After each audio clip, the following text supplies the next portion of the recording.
What's up everyone, how are you all? Today we are back with another blazing Naruto story. What if Naruto summoned a silver lion? If you enjoy it then please like, share and comments. And also check the description box to Oregon L creator of this beautiful creation. In the Valley of End, we can see two people who are so similar, yet so different. One who has set his path to that of revenge. The path which leads only to suffering and most importantly emptiness.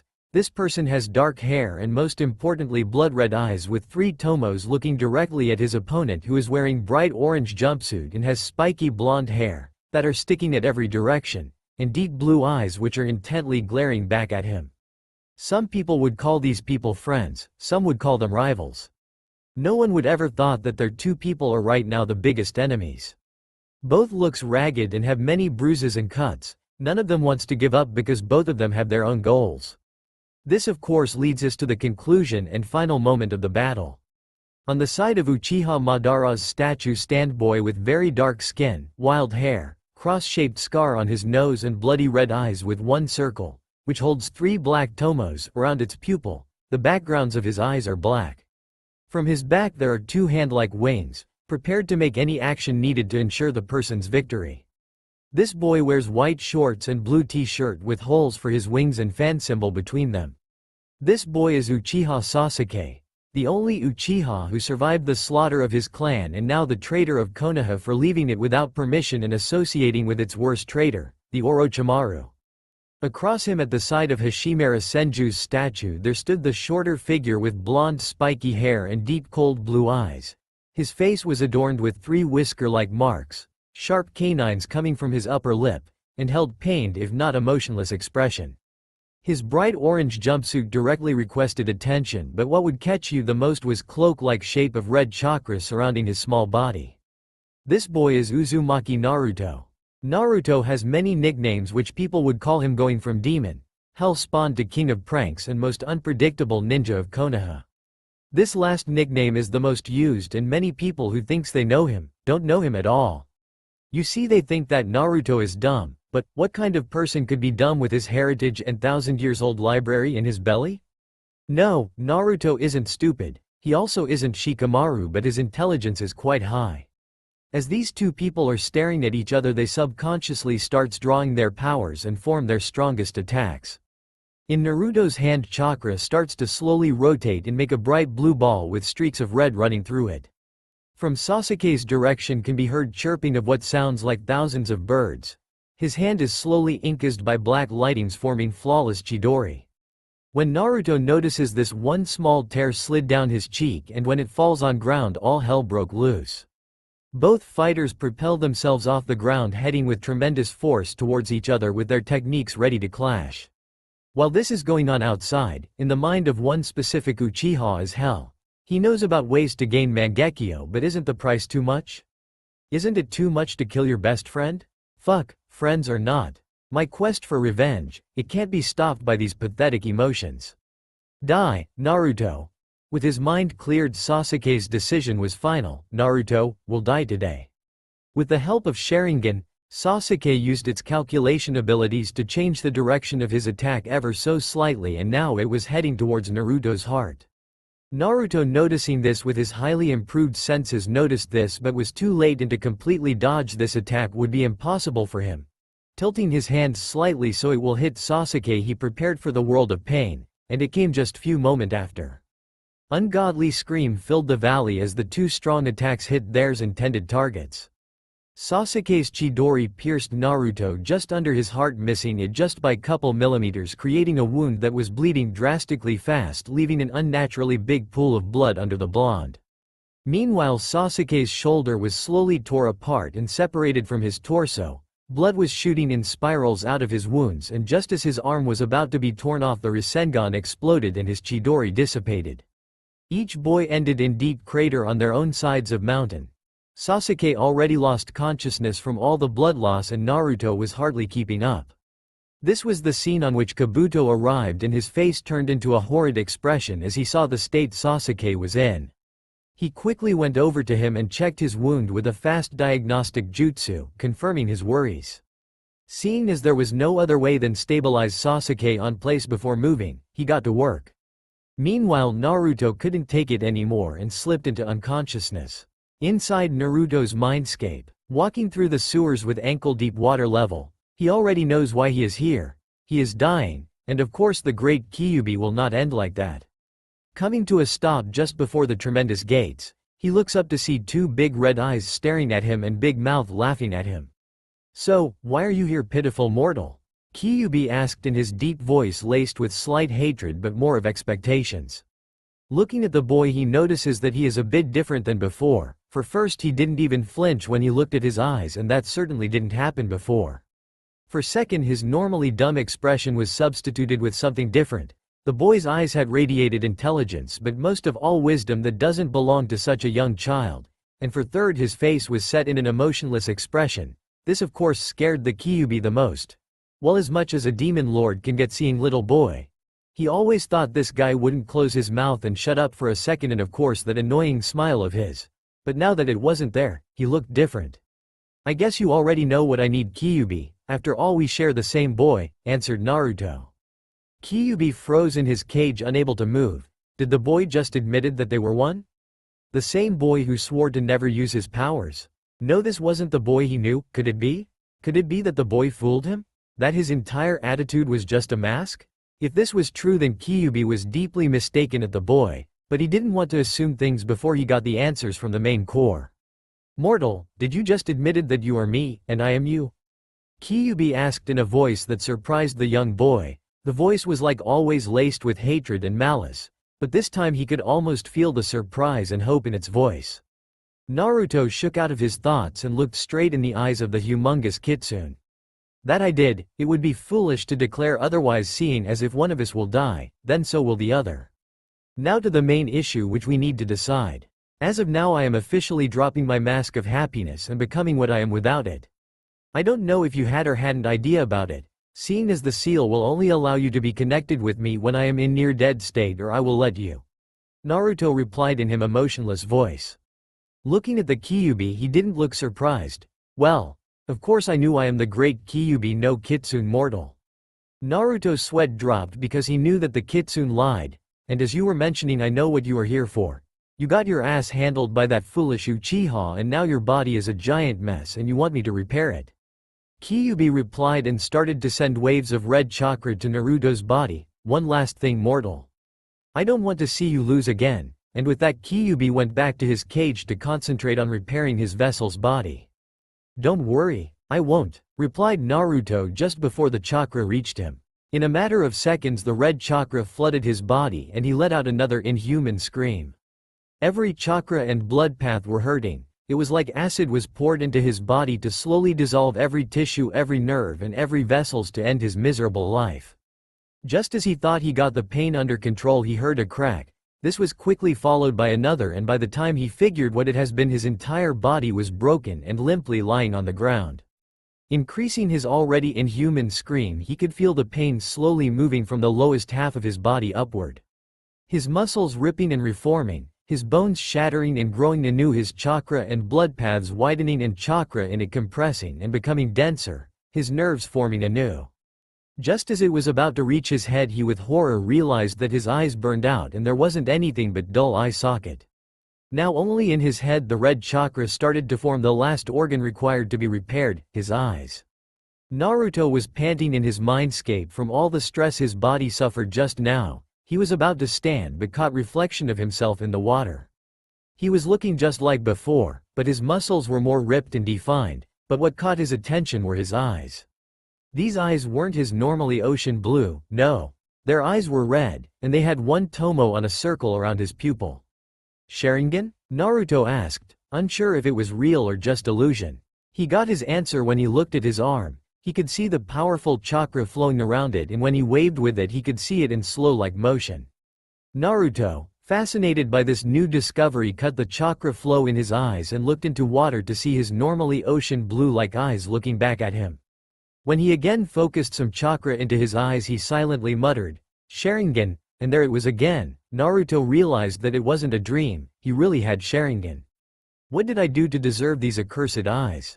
Well, no matter, they will help me with my objectives. I will have to ask Kyuubi as to what happened to me because I don't believe it was intentional," said Naruto, already concentrating to leave his mindscape.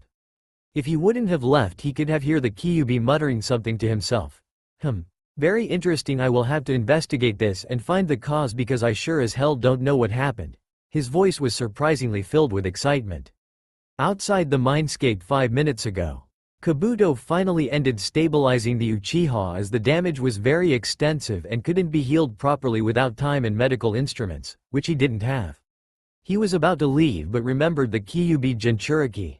His master wanted him dead, so why not kill him when he is vulnerable? He created Shadow Clone and handed him Sasuke. Doing 5 hand seals, his right hand was enclosed in blue light which soon formed into a scalpel. Jumping over the river, he kneeled next to Naruto and prepares to stop his heart. Focusing on his attack, he didn't expect to be blown away by a powerful red chakra what surrounded Naruto in a shield showing no weak point for breach. Kabuto, seeing this misfortune, sighed and took Sasuke back from his clone, that dispelled. This big chakra surge will surely be spotted and I can't afford to lose my time with trying to breach it. I have to deliver this little Uchiha to Lord Orochimaru. Well, see you next time, Naruto-kun. He cackled evilly and disappeared in a puff of smoke. About 2 minutes later, Naruto awoke to see the destruction he and his former teammate caused. This was the scene that Kakashi arrived to see. He looked over to Naruto and his eyes slightly widened at the picture. Naruto was perfectly fine and there wasn't as much as a scratch on him, but his clothes spoke otherwise. In his clothes were 2 holes which looked like Chidori made them. Mostly his clothes were torn, ragged and stained by blood. Kakashi of course frowned upon the thoughts of Sasuke using Chidori to kill Naruto. This surely wasn't the purpose he taught him for. Seeing as Naruto was awake, he called to him, "Naruto." Naruto turned with his now new emotionless facade and answered with, "Hello Kakashi-sensei, how are you doing?" To say that Kakashi was startled by this emotionless Naruto would be an underestimation. His visible eye widened and even though he had a mask you could see that his mouth was fully open and jaw as low as the mask allowed it. Naruto allowed himself a small smile as he saw his teacher's reaction, but it disappeared as fast as it came. Kakashi, coming from his shock, asked him a question that Naruto knew was coming. "Where is Sasuke, Naruto? Tell me your mission report." With that, Naruto proceeded to explain everything that needed to. He told Kakashi as he came to the valley and reasoned with his teammate. He also told him how they fought and that Sasuke aimed to kill him. And lastly he told him how Sasuke changed trajectory of his Chidori to kill and that Sasuke almost pierced his heart and he almost torn Sasuke's arm. "So how did you survive?" asked Kakashi innocently, although he already knew the answer as he felt the pressure of Kyuubi's chakra miles away from the valley. His suspicion was proven correct when Naruto confirmed that the fox somehow healed him. Naruto decided that Kakashi didn't need to know the truth. Just as Naruto finished the story, Kakashi asked him if he needed to be carried or if he could run alone. Naruto said that he was okay and that whatever the fox used healed him fully. And so they both got on their journey home to Konoha. The journey went easily without any conversation between sensei and his student. Kakashi was contemplating on why Sasuke left and that he had failed as a teacher. Naruto's thoughts were completely different as he was thinking about his plans and what would he do in the future. He had already decided that Konoha wasn't a place for him, but the real issue was how to get out without being listed in the bingo book and having Hunter Nins on his tail. Just as they reached the gate they could already make out the blurs that were standing in it. There was everyone from Konoha 12 except those who has been injured. Also there was Tsunade, Shizune and Jiraiya. The last 2 people standing near the gate were gatekeepers Izumo and Katetsu. Just as Naruto stepped in the gate he was enveloped in a bone-crashing hug coming from a slug princess. Pat on the head by Jiraiya and another hug. Not so vicious this time, from Shizune, who was mumbling about never letting her little brother doing something like that again. "Hello everybody," said Naruto, surprising everyone with his monotone voice. Tsunade was first to recover from her shock and asked what happened. So Naruto once again explained everything except the Kyuubi interaction part. Everyone's eyes were wide and dangerously near to fall from their sockets. This reaction was due to several circumstances. Most of people were like this because of Naruto's speech. There was no anger, no regret. Hell, not even sadness that he lost his teammate and best friend. His voice was like before, emotionless and blank. Then there were single reaction like anger on Kakashi for teaching Sasuke technique that almost killed Naruto and some others, but the reaction of one person was different from all of them. This person was Haruno Sakura. Her eyes told everything. She was mostly sad that her Sasuke-kun didn't come back and that he betrayed them all. Then there was regret that she couldn't have stopped him herself, and that was weak like always. The last was something that she tried to cover but was failing miserably. The last emotion flicking in her eyes was anger. Anger towards Naruto that he failed to fulfill his promise and bring back her Sasuke-kun, the only love in her life. With that in mind, she prepared her fist and went over to Naruto. Naruto, feeling the low killer intent coming from his pink-haired teammate, turned just in time to see punch coming for his head. Reacting quickly, he caught her wrist and palm stroked Sakura to the abdomen, sending her 10 meters from the gate. Everyone was in shock as Naruto hit his self-proclaimed only love in his life, but that quickly increased with the words Naruto said, "Why were you about to attack me, Sakura?" Again, there was not even a sliver of his past attitude, which shocked all of them most. This couldn't be Naruto, right? He was always asking Sakura on the date and cherishing her. Because you failed to fulfill your promise. You are nothing but a monster and I hate you. Don't ever come or speak to me again. Sakura cried out, running away. The crowd was angry at Sakura, but this once again turned to shocked expression with Naruto's reply. Okay, he said, and again there wasn't any regret or sadness, not even his eyes betrayed anything. This was just so out of place. This emotionless face just didn't belong to Naruto. No, something had to be wrong. Motioning for the gatekeepers to leave, she decided to solve this problem. What the hell happened with you, Naruto? You are just completely different from the boy we knew and who was sent on the Sasuke retrieval mission. Shouted Tsunade, getting nods from everyone present and calculating look from perverted Sanin. Naruto once again shocked them with his simple answer. Well, when your best friend runs Chidori through your heart, it's pretty easy to change, you know? He lied but faked it with a small smile that immediately warmed all of the people in vicinity. With that, they left, all dispersed, with Tsunade, Jiraiya and Naruto going to the Hokage tower, with the latter wondering about his changes and what if Kyuubi found out about it. After they arrived at the Hokage tower, Naruto wrote down the written report and left for his home to get some sleep. Inside Naruto's mindscape. After getting home, Naruto entered his mindscape and prepared to talk with Kyuubi. Coming into the room with big gate, he stood patiently waiting for two red eyes to appear. He wasn't waiting too long as two red eyes and mouth with sadistic grin. He must have born with it, thought Naruto, came into view. Well, Kyuubi, what do you have for me? Asked Naruto calmly. Kyuubi, seeing his calm facade, just snorted, weak human not fearing my presence. I must losing my touch, mumbling the last part although Naruto heard it. Anyway, you have there one pretty interesting body, so ask me one question at a time and I will answer it. Then we will proceed with other questions, added Kyuubi. Okay then, the first question I would like to ask is, why was my body ripping and changing? It was like reforming. Naruto left his question at this. Kyuubi's mouth formed an amused grin before answering, this reformation as you formulated it, is something that was caused by my chakra, and your bloodline. Waiting for the blonde's outburst, he sighed in dismay when it didn't come. He was so sure that he having a bloodline would get a rise of him. Well, never mind. I will start with your bloodline. It is the coming from Namikaze clan. Children of this clan have about 50% of receiving it, but even if they receive it, there are gaps between them. Some are stronger and others are weaker. Yours was exponentially strong. Its abilities are following. As Namikazes were known for their speeds, their bodies need strengthening or they wouldn't survive. So easily said, your bloodline is increasing your resilience, bone density, chakra density, widening blood paths, chakra paths. Well, just whatever you can think of. Kyuubi stopped here to let everything sink in before continuing. Normally these changes would have happened over the time, but in your case it was drastically increased in speed and capabilities. The catalyst, of course, my chakra. When I was repairing your body, I had to put too much chakra in your pathways and it found your hidden bloodline and started to expand it. Because of this your body had to be reformed as to satisfy the new changes. But now your body is beyond human. I will go and try to compare it to opponents you met. Kyuubi again paused to let the information sink in and continued after getting Naruto's nod.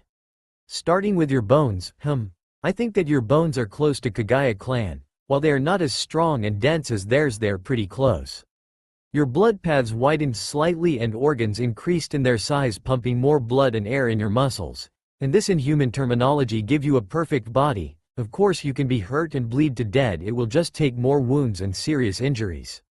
Now to the most interesting topic, your chakra.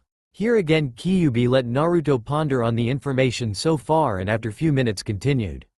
Seeing as you already had pretty big chakra reserves, the pathways had to be increased, so your chakra became twice as big. Now you are somewhere near cage level chakra reserve and it will increase. To my calculation, in your prime you will have the chakra reserves worth of 3 tails of my power. But then again, reserves aren't what make you strong, it is the control. But the most interesting thing that happened is that your chakra became to a point where your chakra is so dense that you can probably, with a lots of control, mold it into shaped objects, like kunais, etc. Actually this has already happened, as you are subconsciously creating a small layer of chakra, invisible to the human naked eye, on the top of your body, like a shield if you will. So all in all your chakra density, while not same as mine, is pretty close. With this Kyuubi ended the anatomy lesson. Naruto stood there, flabbergasted at what he just heard, but at the same time he was extremely happy. He needed some aces so he could leave Konoha and not worry about the hunter nins, but now if he would train and then leave there would be no problem. Still there was one more question that was plaguing his mind. Well, that is pretty interesting, but now to the other question, why do I have Sharingan? Quote, Kyuubi chuckled at this. The curiosity of humans was never ending, and he liked that. Haha, I have intentionally left out this part, but it is also because of my chakra and your bloodline. For you to understand you have to know that I am a part of entity which Sharingan descended from. Let's just say that my DNA carries Sharingan and leave it at that. Normally your bloodline would upgrade your eyes, for them to be able to keep up with your speed, but seeing as that bloodline transformation was already mixed with my DNA from my chakra, it started to reform your eye differently. First it burned out your old eyes and then used your DNA to form new ones with the enhanced vision. But seeing as my DNA is very powerful, it also mixed in your eye and created Sharingan. Easily said, you have eyes like any normal namikaze. Well, just sharper and better, but you can also activate Sharingan with all of its perks. Kyuubi finished the long explanation and took a breath. He needed water. Damn this cage. Damn you Yondaime. You could have at least leave me some water and food in here, thought Kyuubi. Seeing the evil smile on Naruto's face, he leaned in to hear him better. This is fantastic, Kyuubi. Now with Kage Bunshin no Jutsu and Sharingan we can become strong really fast and then leave Konoha. Naruto shouted, not hiding the delight in his voice. Preparing to leave, he was held by Kyuubi's voice once more. Wait, mortal, I have one more thing to tell you, and that is about your affinities. Here he paused but grinned slightly at catching Naruto's attention. I don't know if it can be classified as a bloodline, but you had pretty high affinity for water, wind and lighting, said Kyuubi mysteriously. Had? What do you mean had? Naruto asked with narrowed eyes. What I mean, mortal, is that thanks to my chakra increasing your chakra development, your nature chakra changed. It didn't change nature but more like its potential. Seeing as Naruto processed the information, he said on quickly explaining this. Since I am, what you could say, product of nature, I am deeply bonded with it, as is my chakra. By having my chakra altering yours, your nature chakra became more violent and more potent than any human could ever dream of. I don't know its exact capabilities, but we will soon work on this. For now I am going to sleep, but be prepared for harsh training once I decide myself what I want for you. And with that the red eyes disappeared and Naruto faded from his mindscape. Outside Naruto's mindscape, Naruto woke up from his slumber due to the sun rays shining brightly into his eyes. Slowly recapitulating the events from last night, his face showed a slightly shocked expression, but it quickly disappeared. Entering his mindscape, he quickly made his way over the sewers to Kyuubi's cage. Tapping his foot lightly on water below him, he patiently waited for Kyuubi to come. He didn't have to wait long, as two familiar red eyes appeared, followed by a mouth dropping saliva somewhere that couldn't be seen. Seeing as he had Kyuubi's full attention, he started, last night you said that my bloodline is from Namikaze clan. Seeing as I was letting a lot of information sink in, I hadn't noticed that. Seeing as I am from that clan and the only Namikaze I know who lived in Konoha was Minato Namikaze, am I his son? Kyuubi knew this question was coming, and he was curious as to how will this human handle it. He again sighed in dismay as the only emotion that he could spot in the boy's eyes was excitement. The Kyuubi, wanting to sleep more, chose to go with a simple, yes. And after he said this he disappeared from where he came. Naruto, seeing that Kyuubi wouldn't tell anymore, faded from his mindscape. He got up from bed, went over to kitchen and started to prepare his newly thought-out breakfast. He needed to eat healthy in order for him to grow up and his new muscles gain proteins. He figured that if his old body needed energy, then his new body would need at least 4 times more. After getting showered, he ate his breakfast in silence and prepared for a little stretch and run outside to accustom to his new body. There was only one catch: he didn't want to wear his old clothes now anymore. Choosing to solve this problem right now, he sat in a lotus position and started to think, what were his options right now? He could always use Sharingan on shopkeeper to serve him as any other customer. I mean, how hard could it be to use Genjutsu on civilian? He could have also make some clothes from his newly acquired chakra, but Kyuubi said he needed a lot of chakra control, which he didn't have. He may have been smart, but he is not delusional. Choosing to go with first option, he wore black short-sleeved t-shirt with short black trousers and got on his road. Going through the streets, he was like always getting hate-filled glares. Also, thanks to his newfound abilities, he could hear people murmuring some shits about Demon Brat failing Konoha and letting Uchiha-sama go. He of course ignored these as always. He would not let his mood drop because of such petty things as people's prejudice. He had a plan and tool that will help him. Quickly moving through alleys, he ended in one store that he knew was for ninjas. He wasn't here ever before, but he didn't mind. If the shopkeeper would have considered him demon, he would just put a genjutsu on him. Yes, that was also a reason he chose this shop. More than half of the shinobi shops were ran by retired shinobi, this one wasn't. He entered the shop and saw old man sitting behind the counter. Offering a polite nod, he was slightly surprised when he received one in return. The shopkeeper walked next to his new customer. He was new at this town, but he did know how to act around his potential best customer. Politely asking the newcomer what he wanted, he was answered with a short nod towards the clothes department and they both moved in. After few minutes, Naruto already picked up some clothes and went to changing room in order to wear his picked up outfits. Naruto came out of cabinet with Embu-style clothing, only with few changes. The most noticeable change was that instead of Anbu's unguarded shoulders, Naruto had shoulder guards in style of first Hokages, and rest of his outfit was red in place where before was silver. Over his gear, loosely hung Anbu-like white cape with hood and kanjis for Black Hurricane on it. He didn't know about his affinities yet, but he liked the winds, and seeing as Kyuubi told him that his will be more violent, he just knew that it will be black. Giving himself one more check-in mirror, he gave a small nod and threw hood over his head. He then turned over to shopkeeper and asked for where he kept weapons. Shopkeeper led him there, and Naruto once again gave himself time to find what he liked. He was brushing his hands slightly over every sword he saw in the shop and just couldn't find himself a good one. He was about to abandon his search just as he saw humbly made katana. His hands gripped the handle and he pulled it out of its sheath. The katana itself was pretty heavy but balanced too. It looked cheap but expertly made, good for his training, he thought, and sheathing it on his back, where he had his own holster for katana like any other Anbu. Meanwhile, shopkeeper came back with every weapon young ninja wanted in bag. There were kunais, shurikens, exploding tags, smoke bombs, storage scrolls, training weights and some other craps. Giving the young ninja paycheck, he received his money and bid him goodbye. Naruto, having everything he wanted, sealed it all in storage scrolls except his katana and walked to the training group 17 to get used to his new body.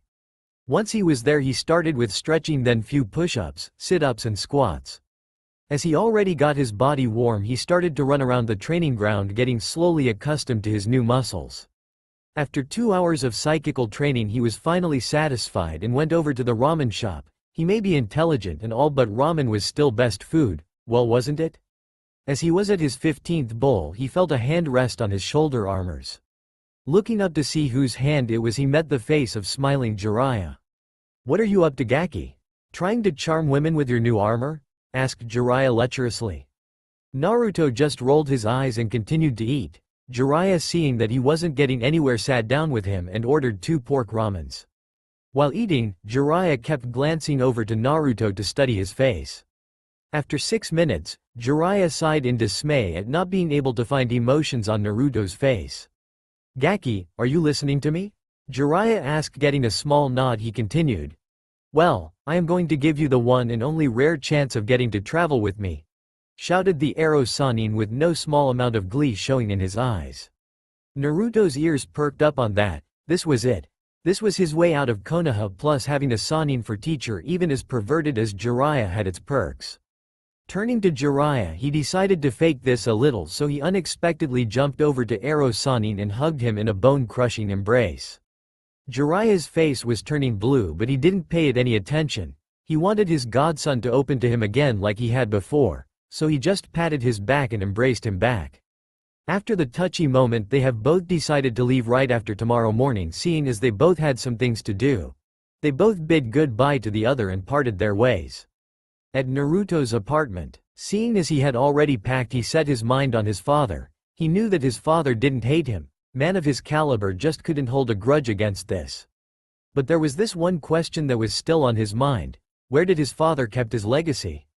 He must have left it somewhere, and he doubted it would be somewhere in public. Naruto once read about seals that reacted on certain blood. Could it be that his father used these? I mean, he was seal master, he must have found a way to keep his legacy safe, right? Thinking along these lines, Naruto got up from his bed and looked on his self-drew map of Konoha. He always drew these kinds of maps when he needed to know where to run from a mob. Examining carefully every building, he finally decided that the humble and abandoned mansion on the east side of Forest could be his parents' old house. He got dressed and departed to find his presumably old home. Finally reaching the building, he was in amazement as it didn't rot at all. Must be seals, he thought. Standing just before the gate, he examined it. There was an intricate pattern written all over it, and he saw a handmark right in the middle. Shrugging, he cut his palms slightly and pushed it to the lock. The next thing he knew was that he was standing in a room with absolutely no light and zero visibility. Thinking quickly, he comes to a solution. Activating his Sharingan, he can see the room. It is almost like any other entry room except two portraits looking intently on the door. People on these portraits Naruto recognizes as his parents, Minato Namikaze and Kushina Uzumaki. Further looking through the apartment, he finally finds light switch and turn it on. The house was simple, really. There were two bedrooms, one obviously prepared for him, thought Naruto with sad smile. One kitchen, which had a suspicious smell coming from it, must be rotten food, thought Naruto again. Then there was one bathroom and toilet. Looking from a window, he saw a huge garden which took like 3/4 of landscape. It is a shame that I will abandon this. While no matter, civilians would never accept me as Yondaimi's son. Naruto sadly smiled again at this, but then it quickly disappeared as his eyes landed on door which were in his father's bedroom. There were of same pattern as gate outside the mansion, and he got an excited smile as he thought of Yondaimi's library or something that only family could access. Leaning in on the door, he once again cut his hand and pushed it to the hand-like mark on the door.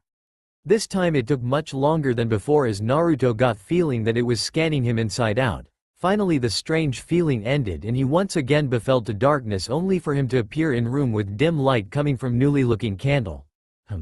They must be somehow preserved by seals from withering. Naruto voiced his thoughts. Looking around, Naruto's face lit like a Christmas tree. There all around him were thousands of scrolls neatly stored in shelves. He knew that this was too extensive for one man to ever collect, so it must have been entire Namikaze library. This must have been Naruto's lucky day, he thought. Looking around, he could see large storage scroll, like Jiraiya's always carrying around. He decided that since no more Namikazes will be in this village, all of this was his, and so he started sealing every scroll into the big one he found. The morning came in quickly, and 5 minutes ago Naruto sealed the last scroll that was in the big library. When he started, he thought it would take few minutes to seal with as much clones as he could make in such a tight place. But as he was going and going, he saw that there was more to this library than he thought. There were really thousands of scrolls. He just couldn't believe how lucky he was. There were jutsus for every element. There was vast amount of taijutsu and kenjutsu styles. There was history, math, science, chemistry, forging, cooking. He just couldn't remember it all. The most valuable thing he found was his mother's sword. He swore to himself that he will not bear this sword until he reached level of kenjutsu that the mist swordsman possessed. The next valuable thing was his father's diary and his notes on Hireishin. With everything sealed into his big scroll, he hid it under his cape and got on his road to home. Certainly Jiraiya will pick him up there. When he arrived to his home he took the other sealing scroll which was noticeably smaller than the one from his parents' house and stuffed it into his pocket. Dressing to his complete battle armor he swung the Namikaze scroll over his shoulder and covered it with his cape. Thanks to a special seal on the cape it looked like it wasn't there. He mainly picked this cape for that seal. Locking his house he stood silently next to it waiting for Jiraiya. 5 minutes later Jiraiya arrived and was surprised that the blonde was waiting for him. Greeting Naruto with smile he was answered with a curt nod, motioning with his hand for him to come. They have both departed to the village's gate. At gates, Godem Hokage of Konoha was waiting here patiently with Shizune and Konoha's 12, without Sasuke, Sakura and Ino, for Naruto. Seeing a mop of blonde hair in the distance they have tensed for a moment and gasped at the new Naruto. He was wearing Embu-style clothes with all armor plates red and shoulder guards of Shodem Hokage. They could see only a sliver of this as he was wearing pure white cloak on top of it concealing it all. Naruto coming to a stop before his friends and Hokage turned his head only slightly for them to see his emotionless face and with a simple, goodbye. He got on his road. Jiraiya seeing this could only show sadness at his student's behavior. He quickly turned to Tsunade and flashed a confident grin. Don't worry Tsunadeheim, I will bring his past behavior back, I promise on my life as a super pervert. Tsunade with the rest of the group allowed themselves a small smile and bid Jiraiya goodbye with ladies threatening to castrate him if he turned Naruto into a pervert. Jiraiya paled instantly and ran like a coward with tail between his legs. Later on roads with Naruto and Jiraiya. So Naruto, we have to discuss what this training trip will be about. I want to teach you how to control Kyuubi's Cha. He was however interrupted by Naruto's hand which was held up shut tightly into fist. No mean of disrespect. But you can't teach me something that you don't understand. I would rather train in ways of shinobi. Ended Naruto. Jiraiya seemed shocked by this slightly but he kept on bugging. But Naruto, if you want to defeat Akatsuki you will need it.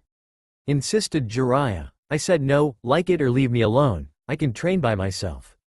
Said Naruto as he sternly gazed at the Toad Sannin. Jiraiya sighed in dismay. Okay then, how do you propose we do this? He asked now curious as to what his student had planned. We will use my clones which can transfer any information they learn. At this information Jiraiya was dumbstruck. He never even dreamt about such an effective training because Kage Bunshin wasn't a technique anyone could use on large scale. Well, except Naruto. That is fantastic Naruto. And what about me, what will be my role? Asked now really excited Jiraiya with drool coming down his mouth. I will not bind you. You can go do your research as long as you give me enough work to entertain myself. Jiraiya started crying anime style from all the luck he had. His student wouldn't mind him missing all day. Not even Minato could top this. Yes Naruto, I accept your terms. He shouted gladly. Naruto smiled at this. He got all the free time he wanted for himself. Ero Sannin was so easily fooled, he thought. And so they continued their trek to First Town quietly, thinking about all the things that will happen now. One day later in the camp, Jiraiya slowly opened his eyes only to quickly close them as a bright flash of light blinded him. Using only his ears to scan high surroundings he hears footsteps and a lot of breathings. Slowly rising from the ground he leaves the tent and head in direction of sounds. Coming to a clearing, he spots 200 yellow-haired boy, everyone doing something else. Looking to his left he sees 25 clones running up and down trees while sticking 5 leaves to their bodies. Right next to them on lake there are another 25 clones meditating on water with same amount of leaves stuck to their bodies. Him meditating, interesting. He is sitting on the water because like that he has more of his body on water than with only his feet, meaning using more chakra and better control. Plus he is practicing meditating with it. Jiraiya smiled at his student cunning. Looking just a bit further he can see 50 clones running up and down 20 meters high waterfall with once again same amount of leaves on their bodies. Wow, he voiced his thoughts at this sight. He has never seen anyone do this. But then again he never saw waterfall this high act like this. Instead of crashing down it calmly flowed off from the cliff and landed on ground. It was natural beauty. Looking intently on Naruto's clones he notices how are they doing it. He sees them creating dense chakra platform which is sticking to the water and the same as the clones' feet are sticking to the platform. Must be combination of tree and water walking. Pretty interesting, thought Jiraiya with a small smile gracing high lips. Looking to his right he can see another 100 clones working on chakra control. There were 25 clones which were levitating senbons on their palms with chakra. Must be for constant flow and power of chakra. Once again thought Jiraiya. Then he noticed that none of the clones on right side were sticking leaves to their bodies. Must be tougher exercises. Looking to next group, he sees group of 25 again doing Rasengan with only one hand. Jiraiya smiled at this. Next group was working on what looked like shaping chakra. Well, it wouldn't be such a surprise because Rasengan is based on that. But to shape pure chakra without rotation or natural element was unheard of. Maybe he was just trying? Never mind, he will probably tell me later. Looking to the last batch of clones, he could see them working on medical scalpel. It wasn't like the exercise before because he needed scalpel to go through skin to attack muscles. In all he could see that Naruto's chakra control was terrible. He was doing tree and water walking effortlessly, but that is where it ended. On waterfall walking he could see that clones struggled with it and sometimes fell. Next there was the senbon levitating. If the senbon around him were anything to go by, it was another exercise that needed work. For Rasengan, well, it was like starting all again. But here Jiraiya knew that it was all about chakra control. Chakra shaping. This exercise must have been the hardest as he could see something that reminded of kunai, but that is all that there was. His scalpel was more like his entire arm glowing blue instead of sharp blue blade on tip of the hand. All in all, Naruto needed hell of a work if he wanted to do these flawlessly, but he was sure that had Naruto completed them his chakra control would skyrocket to that of middle-level Junin, which was almost as good as his. Jiraiya, also having great amount of chakra, had only high-level Junin control. What bugged Jiraiya most was that he couldn't find real Naruto. Just as he was about to go and find him, he spotted blonde mop of hair coming in his direction with low-level genin speed. Naruto was wearing brown sleeveless t-shirt and black shinobi trousers with black sandals. Sweat was rolling in waves off him and his breathing was quick. Stopping just before Jiraiya, he announced, 100, complete. Bid Jiraiya good morning and started stretching. Jiraiya, seeing as he had now option to question the blonde, asked, Naruto, why are your speed so low? Even though you weren't fast, you never were this slow? Naruto's only response was lifting his pants slightly, showing off 10 kilos of weights on each leg. Jiraiya only grunted in response. Unknown to Jiraiya, 10 kilometers away from his current position, another 100 clones were reading and gaining intellect. 25 clones studying seals, 25 doing math, 25 working on writing calligraphy faster, and 25 reading on poisons and chemistry. First month of training flew quickly, with Naruto doing same exercises and his clones for reading, changing between basic books. He was rising rapidly book smart thanks to Kyuubi, who allowed his brain to process all the information that his clones gathered. His Fuinjutsu was now at least low Junin level like Kakashi's, all thanks to his father's books and somehow natural talent for it. The most complicated thing he could do now was 4-point barrier, with his clones standing in each corner pumping chakra into it. He tried to break in and out with Rasengan. The barrier only shook wildly but wouldn't break down. Other things he could do were cooking, forging all kinds of things. His math, science, economy, strategy, chemistry, poisons, human anatomy and others were pretty good too. Talking about his Rasengan, he could now form it in 2 seconds with only one hand, which is seconds slower than Jiraiya. The perk was that with his dense chakra the Rasengan was bordering S-rank technique.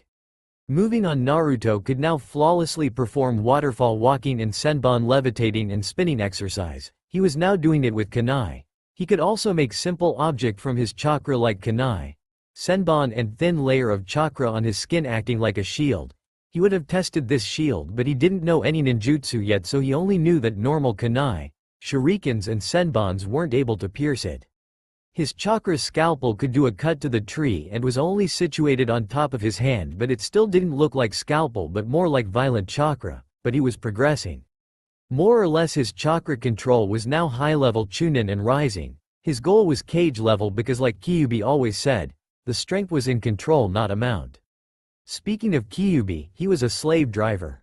Naruto just couldn't tell otherwise, as Kyuubi was putting him through hell and back in psychical training. Every day he was increasing his weights as he could easily accommodate to them with all the psychical training he was doing. He dropped the weights and was now using gravity seal, which could be increased by adding chakra. Right now he was on 3 times the gravity and his speed was high genin level with it. He didn't know his speed without it, as Kyuubi didn't let him take them off. But there was more than speed, he was also kicking and punching log to increase his strength. He was doing push-ups, sit-ups, pull-ups, squats and all other difficult exercises. With sword the only thing he did were 4 basic katas to increase his strength with it. Those katas were pierce, horizontal slash, vertical slash and diagonal slash. He was also doing exercises for agility and some courses which were focused on dodging and awareness.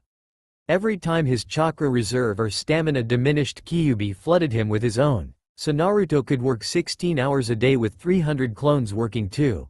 He was sleeping 6 hours a day and the rest 2 hours were for food, showers etc.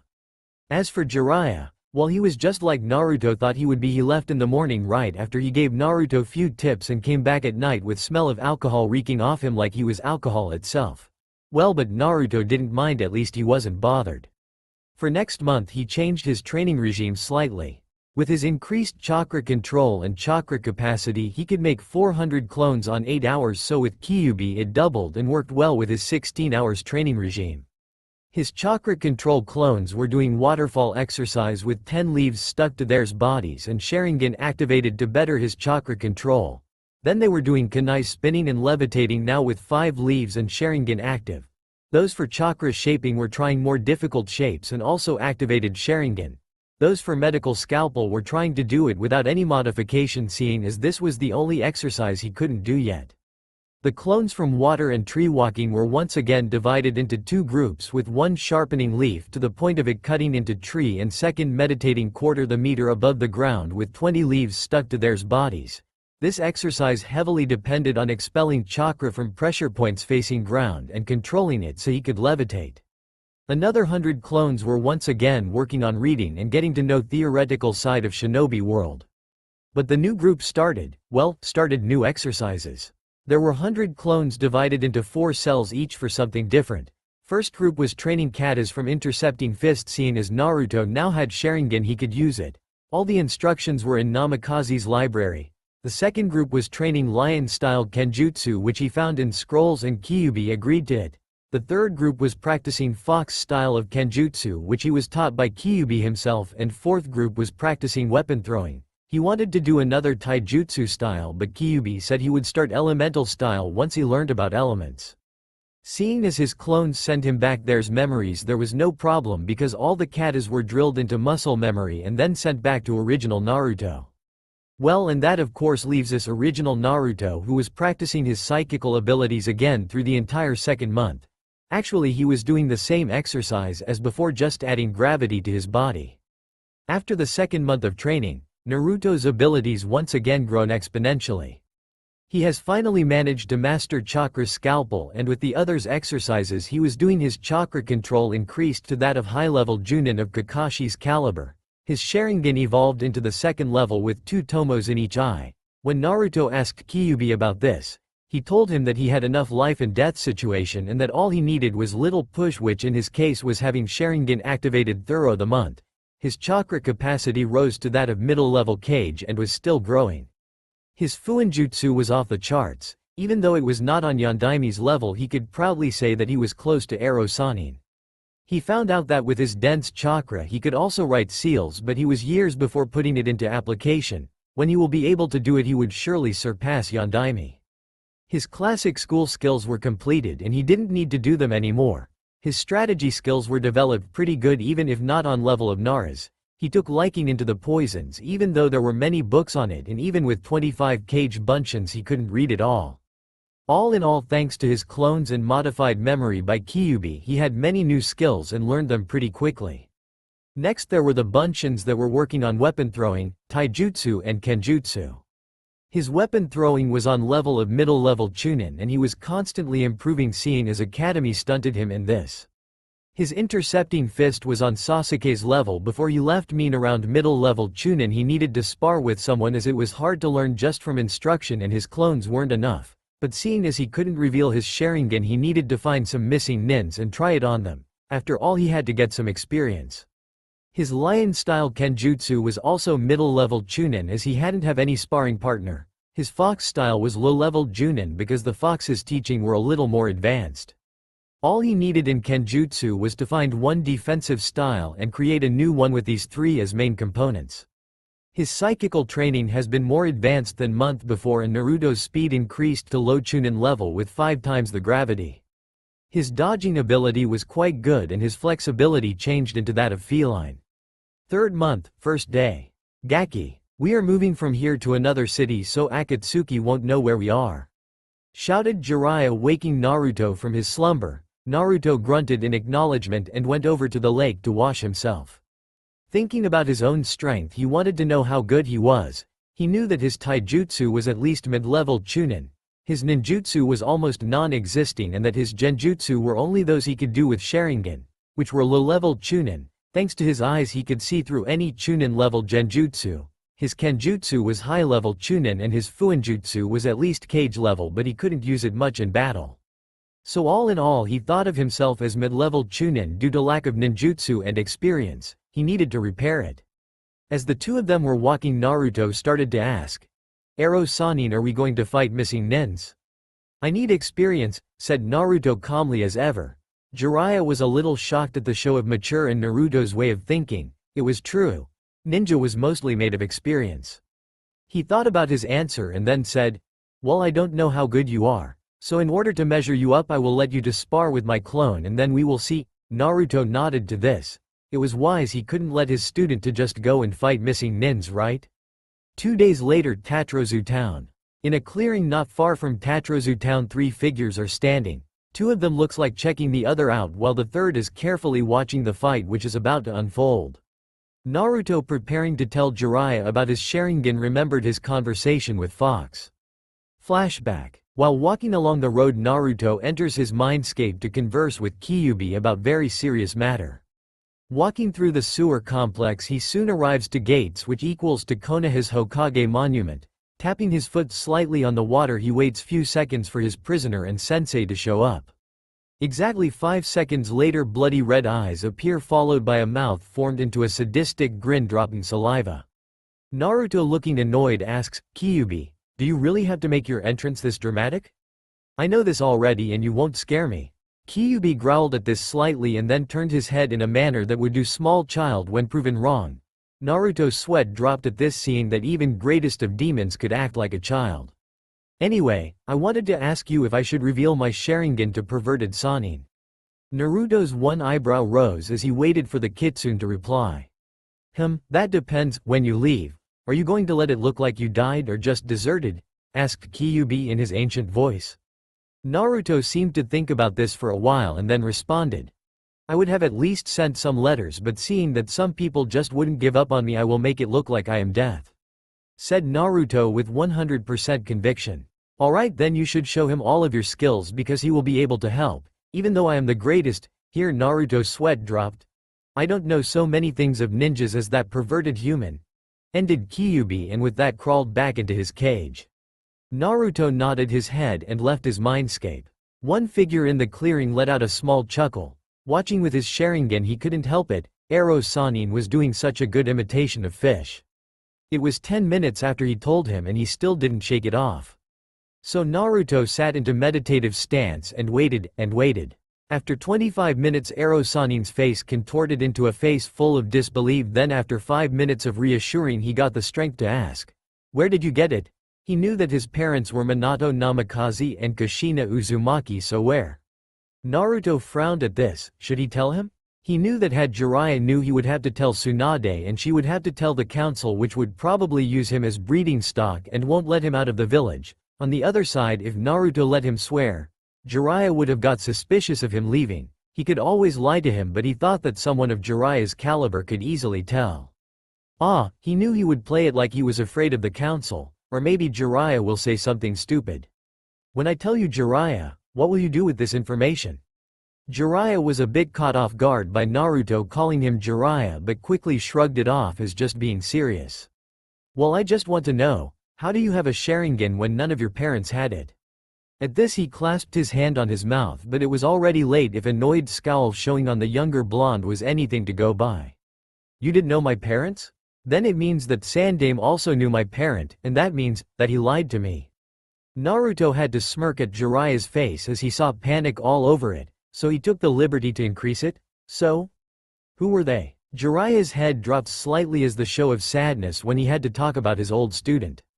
They were Namikaze Minato, the fourth Hokage, the Konoha's Yellow Flash, and Kushina Uzumaki, Princess of the Whirlpool. Jiraiya was however caught off guard by Naruto's smirk, and then got the second shock of this day. "I know," said Naruto easily, like it was nothing that he knew his parents were Yondaime Hokage and Princess of Whirlpool. Naruto once again sat into his meditative stance waiting for Jiraiya to wake up from his shock. After 5 minutes Jiraiya finally shook from it and asked, "How did you know?" "I mean sensei made it the top secret." Jiraiya's face went once again said at that because while it was truth that making it public would put Naruto in danger from outside sources, without it he was in danger from inside sources, like civilians and even some ninjas. Naruto however looked at Jiraiya and sighed. "I will tell you this if you promise that you won't tell it to anyone." Jiraiya frowned at this a little. Why did he wanted to hide his Sharingan? He could gain respect from it and even honorable place, seeing as the last Uchiha left the village a while ago. But then again he wanted his student to trust him, and by unraveling his secrets he didn't think he would. "Okay Naruto, I don't know why you want it like this, but I promise on my name as a Jiraiya, the Toad Sage, I will not tell any of your secrets and what you are about to tell me now." Naruto was looking right into his eyes through the conversation and could tell he wasn't lying, so he sighed once again. He was doing that a lot often these times. Well, and he proceeded to tell him about everything that happened after he got the stab injury from Uchiha. He told him about Namikaze and Uzumaki's bloodline, telling him how Kyuubi's chakra enhanced them and that when it reached his eyes the Kyuubi's chakra merged with it and formed Sharingan, writing it into his DNA code. He also told him the entire training regime he was doing, but except doing chakra control exercise he didn't tell him anymore, saying he will examine and decide in the upcoming spar.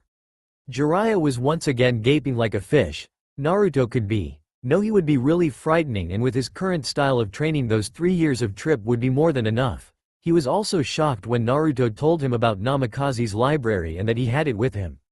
All in all Jiraiya was amazed and couldn't wait for the match. Motioning for his clone to get prepared, he asked Naruto to what level he thinks of himself generally so he can decide the difficulty of clone. "I would like to think of myself as mid-level Chunin, which is all I will tell right now." Jiraiya got a dangerously looking gleam in his eyes as he thought, so full of self-consciousness, "I will have to drop it down a peg or two." And with that he limited his clone to amount of low-level Chunin speed, chakra control and capacity. He also limited it to only use low B-rank techniques to not hurt the blonde.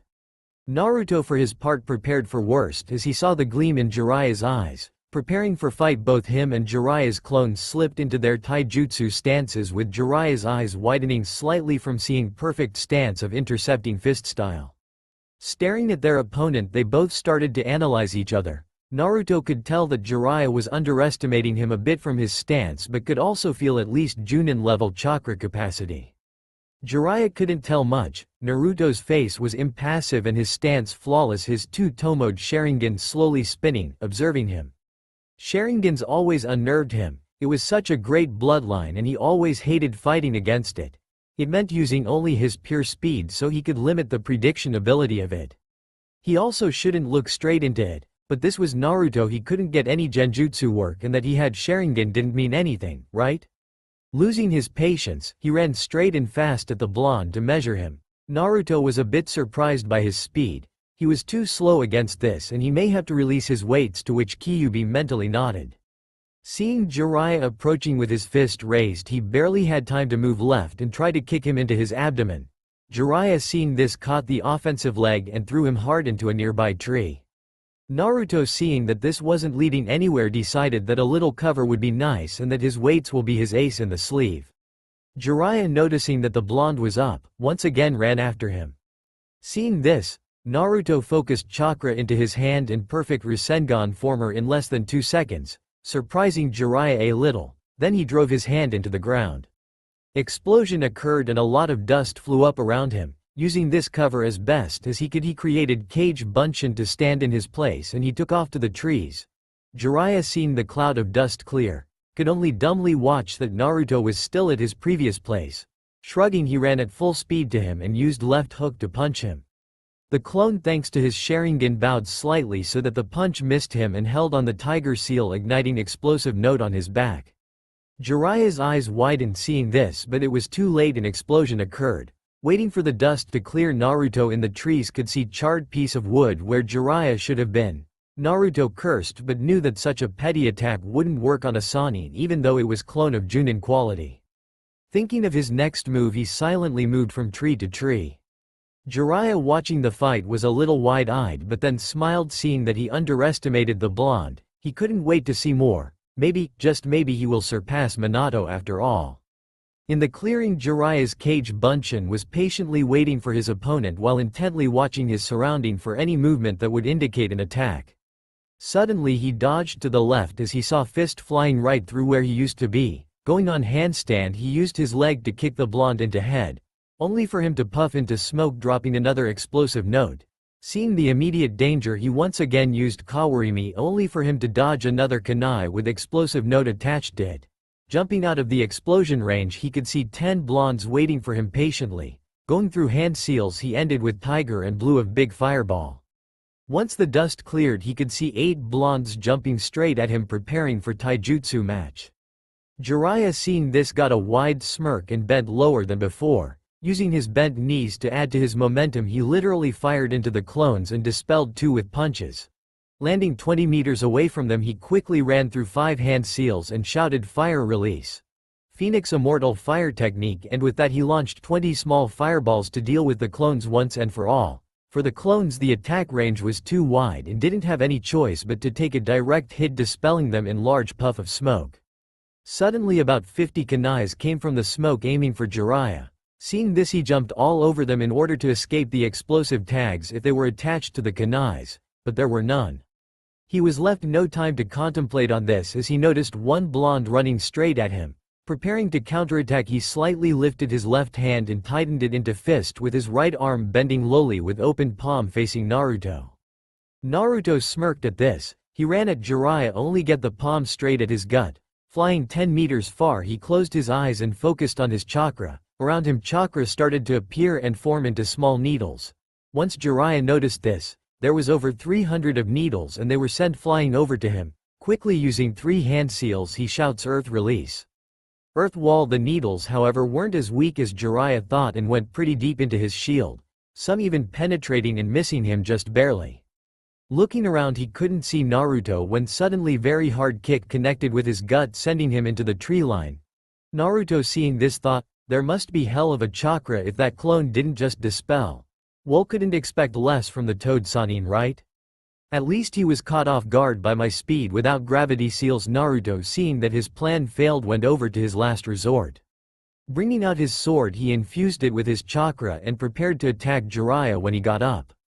Jiraiya, picking himself up after that very hard kick, carefully eyed Naruto. What was that? Was that pure speed? But then again, how? Oh, of course, Yubaka. He is using weights. Dusting himself off, he once again ran at Naruto in full speed, mirrored by Naruto as they soon dived into very equal battle with Naruto's Chunin speed and Sharingan against Jiraiya's Junin speed and experience. The real Jiraiya was now very impressed with his godson. Not only did he get rid of his annoying persona and brash thinking, but he also used strategy and got one hell of a kick on his clone. He couldn't wait to see what will be his next plan. Naruto, seeing that he was inching area with 50 kunais, used something that he figured in his training. Chakra pulse, he shouted, while chakra that was used on his body armor expulsed in high speed against Jiraiya, knocking him right into middle of kunais scattered on the ground. Looking around, he was slightly at daze when he saw all the kunais puff and transform into clones approaching on him, quickly swarming him in a box-like pattern. Just as he was about to jump up, he hears Fuinjutsu. 4-point barrier. His eyes widen when he sees blue-like shield preventing him from any escapes. His eyes almost fall out of sockets when he sees all of the remaining clones with him in the barrier carrying explosive seal and holding theirs hands in tiger seal. Boom! They all recited and gigantic explosion tore through the clearing, leaving 20 meters wide and long crater and gaping Jiraiya a tree. Naruto, seeing this, smiles and answers. Those were mine improved explosive tags, but seeing as there was barrier to limit explosion, it didn't have much of an effect. Jiraiya shivers. He calls this small effect? Going closer to the blonde, he notices that apart from few bruises he is actually fine and breathing little faster than normal. He is actually surprised at this. But when he goes through his clone's memories he realized that only direct approach of real Naruto was when he was getting him into the field with kunais. He smiles genuinely towards Naruto and pat him onto his back. Great job Naruto, you actually used your brain and won. I can tell you that my clone would give a run to most Junins in Konoha seeing as I have a lot of experiences. I must say that I am sorry Naruto, now I can see why you didn't want to reveal your abilities. You are really the most unpredictable ninja in the world and with unknown techniques you can beat much stronger opponents than you. And I am very proud of you. Naruto's emotionless facade faded lightly and showed his first genuine smile after such a long time. Jiraiya seeing this was glad that his godson wasn't lost and that his happiness could still be recovered. Well Naruto, go sleep, we have training to do tomorrow, shouted Jiraiya to a little surprised Naruto and then left. Naruto stayed a little longer but in his eyes you could see how happy he was to be able to spend more time with Jiraiya. He smiled one more time and left for his tent. 2 months later, Turokor City. Two people are jumping on rooftops hunting for their prey. One of them is a young man with blonde hair and bright blue eyes which could pierce steel. He is wearing Enbu-style clothing with red armor plates and red shoulder guards. On his foot are black ninja sandals and to his back is strapped humbly made katana with silvery blade and bandaged grip. The other man looks to be in his 50s, his white hair are sticking in every direction and his eyes are looking around for any dangers. He is wearing mesh shirt with long black pants and red vest covering it all. His sandals are red and very unusual.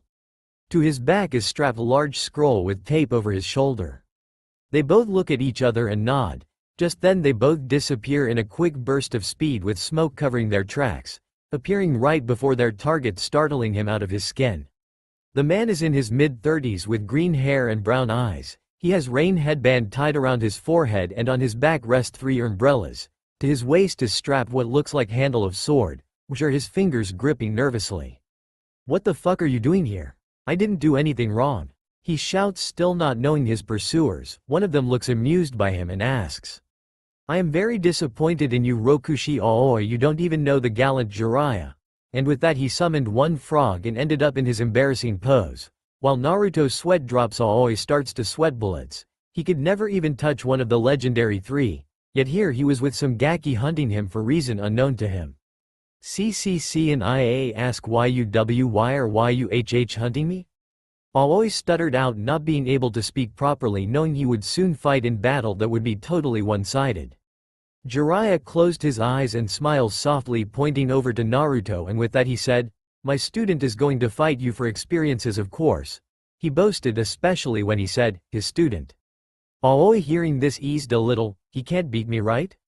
I mean, he is such a brat, I should show him the true power of rage. And he suddenly got his confidence back and sneered at the boy. You can't defeat me Gaki. Let's make a deal Jiraiya-sama, if I win you will let me go. Jiraiya was a bit caught off guard but then smirked. Deal? Naruto smiled at this but knew that he couldn't underestimate his opponent. According to Bingo Book, this Aoi character was at least mid-level Junin, but he had already formed a plan that will surely work. Naruto seeing that Aoi got closer jumped up to the roof waiting for Aoi to reach him. Just as Aoi reached the point, Naruto stood before a large explosion hurled him away into the wall opposing that of Naruto. Naruto seeing that Aoi dropped his sword made a cross-handed seal and sent one Bunshin to recover it. Focusing on Aoi once more, he runs through 5 hand seals and bow of chakra forms in his hands. He loads it with arrow and waits for his signal. Aoi getting from the rumble sees that Naruto has bow aimed at him and is waiting for something. Suddenly 2 rocks puff around him and he is held by 2 cage Bunshins of Naruto. The last thing he ever saw was bright blue arrow about to pierce his head. Good job Naruto. Jiraiya smiles brightly at him, showing that he was satisfied. Naruto thanked him, smiled at him and said that Aoi underestimated him. They both nodded once again and disappeared in a puff of smoke. During these past 2 months Naruto has once again worked on his chakra control and finally reached low cage level. His speed increased to that of high-level Junin without his seals on. His taijutsu now regarded Namikaze style and intercepting fist on level of high Junin. His kenjutsu was composed of same styles but his skill rose to that of low-level Kage. He needed to rise to mid-level Kage in order to use his mother's sword. seeing as every missed swordsman had at least that level of skill. Last but not least, his Fuinjutsu skill once again rose quickly under the watchful eye of Seal Master Jiraiya. He also frequently sparred with Jiraiya and tried to get more experience. There were 3 times he fought someone else, and that was one Chunin-level missing nin from Kirigakure, which he dispatched quickly using taijutsu and well-placed kunai into his heart. Flashback. Looking horrified at his hands, Naruto fell on his knees and started to uncontrollably sob. Sobs turned into loud cries of horror as he killed for the first time in his life. Jiraiya, seeing this, quickly jumped out of his hiding spot and went over to Blonde to help him get through it. He knew it will be tough, but he had to do it so he could look up to the future. In Shinobi World, mercy didn't exist, as it only turned around to bite you in the ass. Kneeling next to him, he put a hand on his shoulder and with other patted his back. Then in just a whisper he started to tell him, "Naruto, you have to understand that when you killed this man, you have probably saved many innocent from dying. You have to see through the killing part, as it is the job of ninja. We aren't knights in shining armors, but you already know that, so I wouldn't bother to tell you. Now get a hold of yourself and go get your body cleaned to the nearest inn. I will meanwhile send Gamakichi to the Kirigakure for bounty and will go to see my informant, see ya." And with that he disappeared in a puff of smoke. Naruto got up and steeled his eyes. Jiraiya was right. Right now he saved many innocent from dying by this man's hand. He turned around and planted explosive note on what was left of the body. He went 50 meters away and with Tiger Seal blew him off. He turned around and, "I smell like a fucking shit," he growled out as some chunk of meat landed on him. End of flashback. From that moment on he opened up more to Jiraiya, and he had dealt with killing. He knew all the things Jiraiya said to him before, but it was just flash of a moment and the killing was so instant and he lost it. He knew that being ninja required it from him, and so he dealt with it. Then there was the second fight. Naruto knew that in this fight he had almost gravely underestimated his opponent and that he would have died had it not been for small, well, actually big help. Flashback. He couldn't believe it. This Junin from Iwagakure just wouldn't let him near. He was hurt and bleeding profusely. He got some pretty big slashes and he just couldn't for the sake of Christ get to him. The Junin was bombarding him with one earth technique after another. You ask how he got into such a mess, right? Well, he was walking with Jiraiya towards the village on the borders of Rice and Fire Country when 10 Iwagakure missing nins surrounded them. When 9 of them led Jiraiya out to fight him. Naruto stuck up with this asshole and was getting his ass kicked. His train of thoughts was however interrupted as another technique was called out, Earth Style. Earth Spikes. His eyes widened and he just barely jumped over the spike that would have impaled him through the gut. Steeling himself, he vowed to not lose here. He formed 100 of needles from his chakra and sent it after the rock nin. He with a call of Earth Style. Earth Wall was protected from them, but that was all Naruto wanted, as he couldn't see him now. So with a quick burst of speed he appeared before the barrier with perfect Rasengan drilling through it. When he hit the rock nin he became wide-eyed as he became all muddy and fell to the ground. Looking frantically around, Naruto noticed the man with sword aiming for his heart quickly approaching, and Naruto knew he couldn't block it. His eyes closed on instinct, but after 2 seconds they shot wide open with 3 tomos looking intently on the rock nin.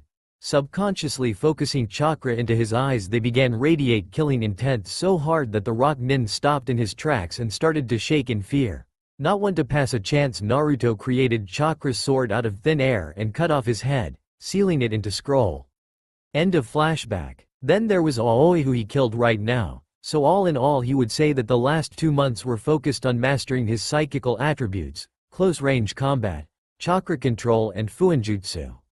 They were nearing the village they were staying right now, so Naruto cut off his train of thoughts and asked Jiraiya, "So, where will we move now, Ero-sensei?" Jiraiya growled silently at the nickname but let it go. With a smile he answered, "Tomorrow we are going to the mountains, to train your main affinity wind."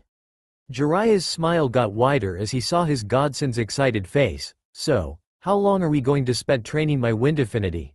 asked Naruto, now really curious. "Well, in mountains we will train once again 2 months and see the results. I want you to do it in 2 months, but that may be impossible as you will also be doing psychical exercises to reach Kage and my level of fitness. If you will not master it in that time, we will leave after 3rd month." Jiraiya truthfully replied. Naruto was deep in thought and then he got a question, "What about then? Can you tell me your plan in rough sketch for me?" Jiraiya thought about it for a moment and then, HMPFED, of course I can Brad. After the wind affinity training we will start to erase some names in bingo books. Jiraiya smirked at this and Naruto's face lit up like a Christmas tree. Jiraiya however continued. We will hunt missing nins for 1 month and then go and train you second affinity which is water. Seeing as these two are your strongest, we will then hunt missing nins for 3 months and try to gather as much experience as possible. I will also start to introduce you to some of my contacts. After that we will once again go for elemental training, this time for lighting. This may take for you 3 months as I will try and push your body to your limits with Kyuubi's chakra floating through it and your body adapting to it. And then, I don't know, maybe you can try Hiraishin and fully master Rasengan. I will probably also introduce you to Sage Chakra. Naruto nodded to everything that Jiraiya said and got a little dreamy look when he mentioned the fully mastered Rasengan. Oh, and also we will try for you to perfect Sharingan and everything that goes with it, Jiraiya added as an afterthought. With that they bid each other goodbye and went to their separate tents, having to prepare their bodies for tomorrow's trek to mountains. 5 days later, borders of Bird and Earth Country, mountains. 2 figures are standing on the top of highest mountain in the south region of elemental countries. Naruto and Jiraiya arrived here 8 hours ago, so now they are after a nice 8-hour-long sleep. Naruto, create 400 clones and start with trying to cut leaves with your chakra on that tree, he said, pointing over to the one of many trees growing on the mountain. Hi, replied Naruto shortly, and without even bothering to do hand signs 400 clones appeared, took their leaves and started to train. Now, what about me sensei? Jiraiya got a devious grin that scared Naruto a little, but he stood his ground waiting for orders from his sensei. Update your gravity seal up to 10 times the gravity and give me 500 laps in 10 minutes. Naruto gulped and made 2 hand seals Fuinjutsu. Gravity seal increase, and with that he had to send chakra to his legs to keep himself up. Pumping in more chakra he started to run, first slowly but getting quicker every minute. This went on for like 2 hours when suddenly half of the Narutos in the crowd yelled, "I got it." Jiraiya turned to them, slightly surprised that they had done so fast without even dispelling. Naruto, dispel them and process the information. With that he went over to large clearing and started doing hand seals. When he hit 20th he said Earth release. Earth rampart, and with that a huge wall of earth rose 20 meters up. Jiraiya started to do another 5 hand seals, and with a yell of summoning jutsu a big puff of smoke covered the top of mountain. When it cleared, there stood 10 meters tall Toad looking at Jiraiya lazily. What do you want, Jiraiya? Jiraiya's head dropped at such a lack of respect, but then shot up and with calmness in his voice said, I need water from that rampart, Gamamizu. The Toad looked over where the pervert pointed it and went through 10 hand seals. With a shout of water release, water flow, he shoot on the rampart, and there it miraculously started to gather after it fell off the newly created waterfall. Thanks, said Jiraiya. No problem, see ya perv. Jiraiya angrily turned but was only met with smoke to face. He once again started with hand seals, and after 10 of them shouted Earth release. Rock road. His hands met earth and formed long roads suspended in air before the waterfall. He looked at his handiwork and went over to Naruto. Well, Naruto, now, all you have to do is to cut the waterfall in half, with only your wind chakra. Form 400 clones once again and get into the work. With that, requested clones once again appeared on the artificial road and started to expulse their wind chakra into the waterfall, trying to cut it into 2. Naruto, now I want you to run into that forest. While there I will be throwing all kinds of things and you have to dodge, so good luck. Naruto nodded and they started their exercise. It went like this for 2 days when there was a group shout of, I got it. Both sensei and student looked over to the waterfall and watched in slight amazement as clones now effortlessly held the flow in place. Jiraiya looked over to Naruto and smiled. You can release your clones now. We will start on jutsus tomorrow. Now I want you to spar with my clone while having 10 of yours watching from all angles.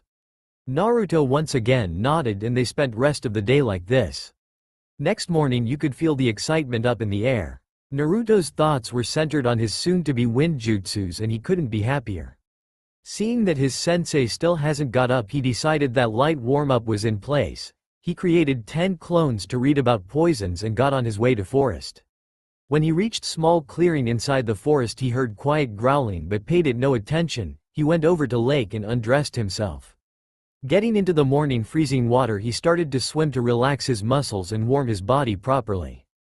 After getting enough of bathing, he went out and dressed up once again. Choosing to scout this forest, he started running the opposite direction he came from and soon was lost in the beauty of nature. There were young trees reaching 10 meters everywhere. The forest life was slowly awaking from sleep and flowers were reacting to morning rays of sun, embracing it. He could see family of monkeys feeding their young ones and got a little sad at that thought. He always wanted family, but that was denied to him. He knew that he still loathed Konoha for it and he would never make family in there. There was one thing he knew for sure, and that was that he would like to have a female warrior by his side.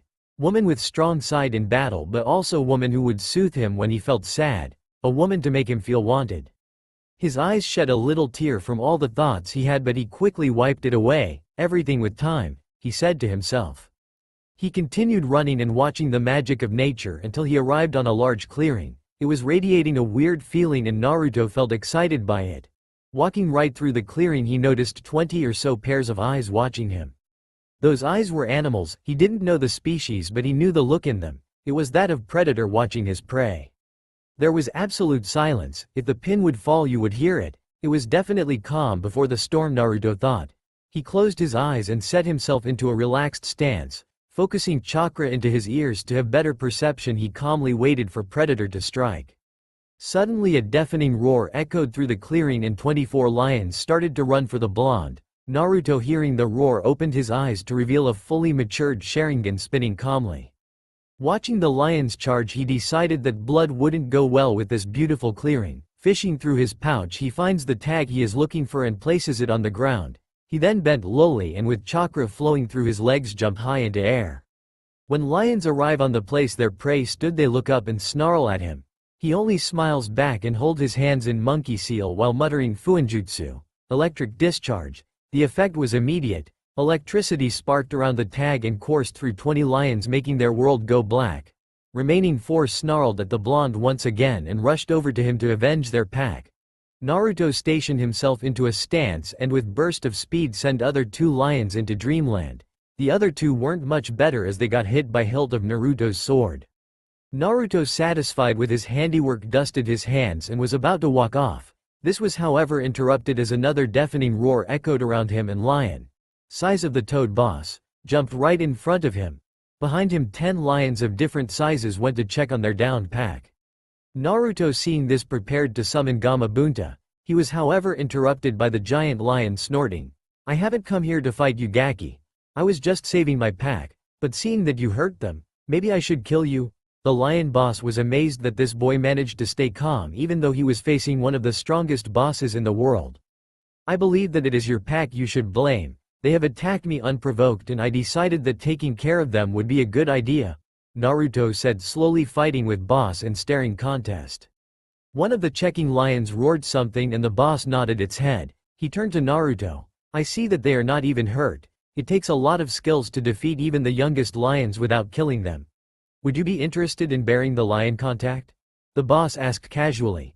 Naruto was a little taken aback by this and his hand went up to his chin, setting into a thinking position. He thought about it and there was slight catch. What if I have another contract? What will happen with it? The lion boss looked straight into his eye and said, you can have as many contracts as you want, it doesn't really matter. But with us there is a catch. When our clan contract has a bearer, we want him to fight with us and not others. You may have 2, but we will be your main. Naruto was thinking on this for a while. Toads weren't well suited for his styles. He was aggressive and unpredictable, almost like lions. So, what is the test? Naruto decided that lions were contract he would like to have. The boss smirked at the boy's intelligence and answered in his booming voice. There are 3. One is to have chakra capacity big enough to summon me. I believe that will not be a problem with you, as I feel that your chakra reserves are pretty big. The second condition is to learn sage chakra within our clan. And the third is to defeat our pack. Seeing as you have already accomplished 2 of them and the remaining will be done due to time, you can sign our contract. He finished and next to Naruto puffed lion big enough to equal Naruto with scroll in its mouth. Naruto took it and signed it. Just as he was about to stand up, the contract holder bit him hard into his forearm. He held in the pain and after it subsided, he could see new tattoo adorning his right limb. He smiled and thanked to the boss. He then bid him goodbye and said that he will call them soon. With that he ran off heading towards his tent. The old lion let out a sigh and started talking. I could sense that this boy is very powerful, future of our clan is in good hands. And with a nod of his brethrens they all left in large puff of smoke. Back in the camp, Jiraiya was getting restless. That Gaki just ran off and he couldn't find him. There were 10 clones reading something about poisons but they wouldn't even budge no matter what he did. Seeing that he had time he sat on a stone near their tents and started to think about jutsus he would teach his young charge. Wind release wasn't his element but he could do it, in fact it was his third best element. He as the Sannin thought that knowing all of the 5 elements would be good, so on his traveling he learned all of them. He unfortunately had problem with lighting and when he used C-rank ninjutsu it used same amount of chakra like his A-ranked fire jutsu. And what was even worse the effect was more like tickling than any real damage. Getting back to his wind jutsus he thought that wind release, great breakthrough would do well for Naruto. Even though it's C-rank, it's basically the simplest jutsu, just exhale the wind chakra. Yes that would do. Seeing blonde mop of hair he shot up and started yelling, "Where were you brat? You kept me waiting." Naruto just sweat dropped because it was actually Jiraiya that kept him waiting, as he was running only because Jiraiya overslept. Shrugging he apologized even if he didn't mean it. "So, what will be the first technique on our list, Ero-sensei?" Jiraiya once again turned red from anger at the nickname but soon let it go. "Well I thought that wind release, great breakthrough would do good so that is what we will be practicing now." Naruto nodded and dispelled his clones that were reading on poisons immediately hitting him with their informations. He then created another 50 and sends them to get whatever book they wanted to read. Looking back to Jiraiya he activated his Sharingan and was waiting for Jiraiya to show him what technique he will learn. Jiraiya seeing that the blonde was prepared started with 7 hand seals and then shouted wind release. Great breakthrough with that he sent strong gust of wind toward the tree line, almost uprooting them. Naruto could see it, the attack wasn't pumped with enough chakra, had it been it would have blown those trees away. Gathering the informations he got from his Sharingan he slowly started to go through the same hand seals like Jiraiya. When he finished he calmly said wind release. Great breakthrough. What happened next left a wide-eyed Naruto and Jiraiya. When Naruto finished those words, wind started to pick on speed around him and was getting darker and more violent. Naruto not sensing this sent his wind attack towards the tree line. The result was devastating. Every tree in the vicinity was blown off and the clearing looked like tornado tore through it. Both Jiraiya and Naruto could say only 2 words, holy shit. He was running for his dear life. His mind was barely registering the events unfolding around him. He didn't know how it happened, he was so confused. Flashback. He was silently sitting near the lake, enjoying the scenery before him. There were beautiful flowers all around the clearing and the silence was sometimes interrupted by a crash of wave. Big, long trees have been overshadowing him and he knew that this was the peace he wanted. He let his eyelids slip and fell into a blissful unconsciousness. Only thanks to his ninja skills, honed in life and death situations, was he being able to dodge the bright blue arrow that almost pierced his heart. He took a quick glance over the clearing but couldn't see anyone. Shifting slowly into a defensive stance he awaited the attack. What then came scarred him for his life. A lone figure slowly descended from trees as if the wind itself obeyed his wishes. He was wearing white cloak that covered his whole body with hood covering his head. But that wasn't the most terrifying thing about him. No, it was the mask. His mask was that of death itself. It was smiling at him. He knew it, it was mocking him and he couldn't stand it. The mask was made of gold and it had 2 horns on its forehead pointing menacingly to whatever opponent its user fought. Holes for eyes were black but he knew that he wasn't supposed to see his hunter's eyes. All in all he could easily compare this mask with Shinigami and it scared him. He took an unwilling step back, but the hunter noticed it and immediately sprang into action. In a matter of seconds he was on his prey and prepared to land punch into his gut. Thanks to years of training his prey was able to dodge and retreat to a nearby tree, panting slightly due to his older age. Mishoto Sayuri, surrender willingly and I will make this as fast as possible. Choose to resist and you will die in battle. The hunter spoke in his chilling voice that also called for respect. Mishoto for his part was now ready to give up, also because of the killing intent the hunter was releasing, just when his ninja side kicked in and he smiled gently. I thank you for your kindness, if you could call it that.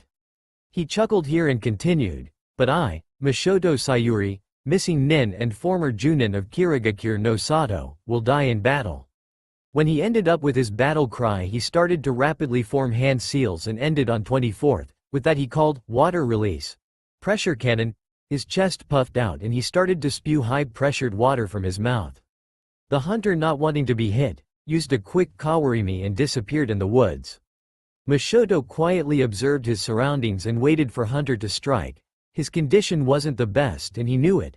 He was already panting slightly from the chakra exertion and needed to end this quickly. Sudden gust of wind flung him into the tree behind him with high speed. His body hit the tree and he slumped down, only to burst into water. Makoto was observing as his clone got hit by the wind jutsu and was very impressed by the hunter. He wasn't given much time as he sensed danger lurking from behind him. Turning around, he tilted his head slightly and few strands of hair were cut off his already almost bald head. When he looked to find his attacker, he frowned because he wasn't able to see him. That's when he felt it, the killing intent so strong that it could rival any cage of elemental nations. The only thing he could do was cower in fear and try to run. He got his legs to finally respond to him and he started to run in direction of nearest town. He needed to hide, and quickly. Flashback end. Yes, that is how he got himself into this situation, now he could remember. He was chased by a hunter like a predator would chase its prey.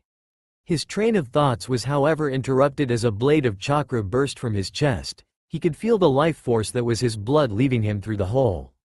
His eyes soon became dull and lifeless. Makoto Sayuri was dead. The hunter changed his sword into that of purely wind and cut of the missing nin head. He sealed it into a scroll, and placed fire tag on the rest of the body. He jumped onto the treetops and with snake seal activated the tag. It glowed lightly and then burst into red flames, consuming the body it was placed upon. The hunter nodded at his handiwork and left in burst of speed with small tornado covering his tracks. He appeared in a clearing about a mile away from his recent kill location and took off his mask. It revealed a young-looking boy with blonde hair that spiked in every direction, 3 whisker marks on each cheek and eyes so blue that they would have put ocean to shame. This boy was none other than Uzumaki Naruto, jailer of the Kyuubi no Kitsune and apprentice of Jiraiya of the Sannin. His mouth formed a small smile at his next successful kill and that he will be able to move on another of the Kirigakure missing nins. He flared his chakra a little and in few seconds there was a puff of smoke, only to reveal none other than Jiraiya of the Sannin, the Toad Sage. So, how was your hunt? Jiraiya smiles slightly at his godson.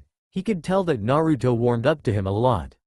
These days, they both talked to each other about normal day occurrence. They were smiling together and Jiraiya once even convinced him to go to peep with him. That of course ended as disaster when Naruto intentionally used wind to push him into women baths. He could still feel his body protest when he moved in direction of bathhouses. The part he liked most, however, was when Naruto got thanked by women for saving them from pervert. He always got a bit of a nosebleed when he thought about it.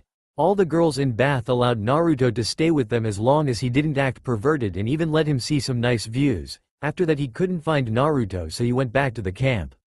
2 days later Naruto came back, a big grin plastered on his face that faded quickly when he realized that the pervert will bother him about it. He never told Jiraiya what happened those 2 nights. It went very well. I have scared the man with my appearance and then used my killing intent to set him off. When he was running I used my chakra blade to stab him through back, replied Naruto as calmly as ever. Jiraiya smiled again and with a nod they both disappeared in their own shunshin. 2 days later, near Kirigakure no Sato. Jumping through the trees, Naruto and Jiraiya quickly approaches the capital of water country, the Kirigakure no Sato. With the end of Naruto's training in water techniques, Jiraiya decided that fighting water users should prove useful and so they departed to Kirigakure. They wanted to get their bounties for the missing nins they caught so far and also get the new update of bingo books. Jiraiya also wanted to check out their bathrooms, but Naruto quickly reasoned with him that by rumors their new Mizukage was woman and that had he been caught peeking he would have been beaten to a pulp, again. They arrived to the gates and guards stopped them. "Halt, state your identity and your business for visiting Kirigakure," said one of them, earning nods from the duo. Naruto handed them his and Jiraiya's fake pass and they were let in. "Oh, can you show us Mizukage Tower on this map please?" asked Naruto when he turned around and pointed to the map he was holding in his right hand. The guards happily pointed to one of the largest buildings in the city. "This is it, just be respectful or you will end up pretty burned." When the guard said it, Naruto caught the second shudder at the thought.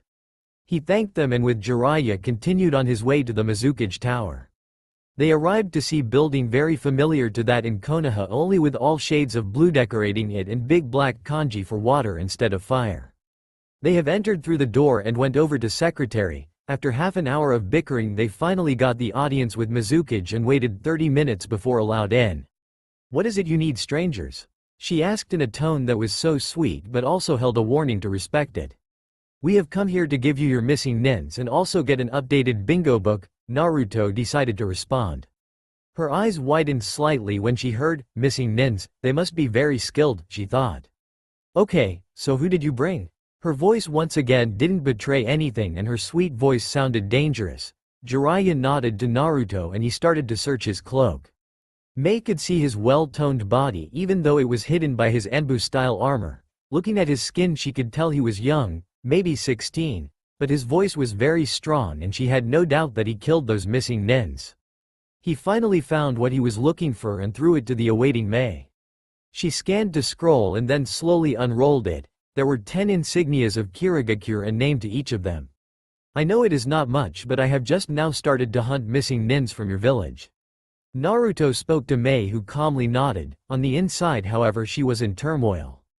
It wasn't good for village to have someone else than their hunter nins hunt their deserters. It meant losing money and Kirigakure was after the civil war, they were poor. "You see, we don't want you to hunt them because we don't know you." She tried, she knew it was the lamest excuse she ever heard, but the girl can hope, can't she? This was where Jiraiya dug in. "Mizukage Dono, you don't have to lie to us. We know that Kirigakure is very poor right now and that having hunter not from your village would for first, rob you of your remaining money and for second, make you look like you cannot even hunt your missing nins yourself." Mei looked at him intrigued how he knew the politics so well, maybe she could make him join her village. That is when she looked at him properly. He had white hair falling down to his mid-back, his eyes were black and had red lines under them, he was wearing mesh shirt and black pants with red vest on top of it, he was also wearing big scroll over his back and his boots were very strange. "I think I know him, why can't I remember?" That is when it hit her, the lecherous smile when he entered and ogled her, those white hair and red lines, she knew who this was. The bane of every woman enjoying bathhouses, the super pervert Jiraiya of the Sannin. Her eyes widened. What is he doing here? Why is he in my village? Should I warn every lady in town? No, he looks serious. Those were thoughts running through the young Mizukage head. She shook it off her and listened how the toad Sannin continued. Not noticing that she was releasing a little bit of an killing intent when she mentioned the pervert in her mind. Jiraiya noticed this but shrugged it off, she must have recognized him. "Me and my student will take only 20% of money that is on the missing nin's head. That is because we don't need them too much, our main goal is picking up experience and my student decided to do it like this." He ended and took long breath from such a long explanation. Mei looked intrigued for few seconds but then shrugged it off, 20% were okay. They could always bring the nins to black markets and get at least 70% of what the village was offering. She couldn't risk her village's secret getting out even though not many bloodline users were left after the blood purges. "Okay then, I will take up on your offer. I will give you 20% of every missing nin price when you give me his head and burn its body. I will have your bingo book delivered here." She said something to her intercom and asked if that was all. They both nodded and Jiraiya started to smile lecherously. Mei seeing this got a dangerously looking gleam in her eyes and was about to beat the toad Sannin into a pulp. She was however beaten to a second as fist landed on Jiraiya's head knocking him down to the floor. "Behave," said the mysterious character in cloak and mask. Jiraiya had anime tears running down his cheeks when he yelled. "How can you lecture me when you yourself had laid down with at least 15 babes from what I have seen?" By now blood was once again trickling down his nose and he was pointing accusing finger to Naruto. Mei was looking really intrigued. "I mean, who can satisfy 15 women? This guy must be hell of a meat." "Oh okay Naruto, I promise to not use your informations in my greatest work ever." He started with stutter but when mentioning his work his voice was that of pride and accomplishment. Naruto just sighed and was about to give him what he wanted when one of Mizukage's assistant came in carrying the new bingo book with every missing nin Kirigakure currently had. Mizukage thanked him and handed it over to Naruto. He took it and started to walk towards door. When his hand landed on doorknob he answered over his shoulder. It was threesome with two beautiful models. And with that he left. Jiraiya was staring at the door, shocked, and no way. Even I didn't have any models. My boy has already surpassed me. His sensei, oh how proud I am. Your father would be so proud, hehehe. Jiraiya smiled and then began to reach for his notebook, totally forgetting about the Godem Mizukage in the office. Scribbling down the notes before he can forget them, he suddenly pales, huge killing intent wash over him, and when he turns around he is facing gigantic lava dragon. He yelps and jumps out of the office followed by bullets of lava. Stupid pervert, muttered Mei under her breath and went over to do the only everlasting enemy Cages ever had, paperwork. She thought about this mysterious hunter for a while but then shrugged it. She would like to speak more to him, he looked like a fine guy. 2 days later, unknown place. So Naruto, who is your next target? Asked the white-haired man, otherwise known as the Toad Sage Jiraiya. Naruto was silent for a while and then answered. I believe that B-ranked missing nin Tojiro Kuretsuki will be the best I can start with. Jiraiya nodded at his choice and then asked if he knew where he was. There are some pointers about him being in Otokufu town, so I will start there. Jiraiya nodded once again and then bid Naruto his goodbye, saying he will go to do his research and meet with him 2 weeks later near waterfalls of Takigakure. Naruto nodded and too bid him goodbye. As Naruto was jumping through the treetops he was wondering about his final stage of his Sharingan. He could clearly remember his talk with Kyuubi about it. Flashback. Naruto was training his water affinity when his mind started to wander around his newly acquired bloodline, the Sharingan. He knew few things about it, like it could cast genjutsu and that it could copy everything that used hand signs to make it work. It could also see chakra network and other interesting stuff. What he didn't know about was the final stage. Naruto knew that it existed, because Sasuke mentioned it in the middle of all fighting they have done.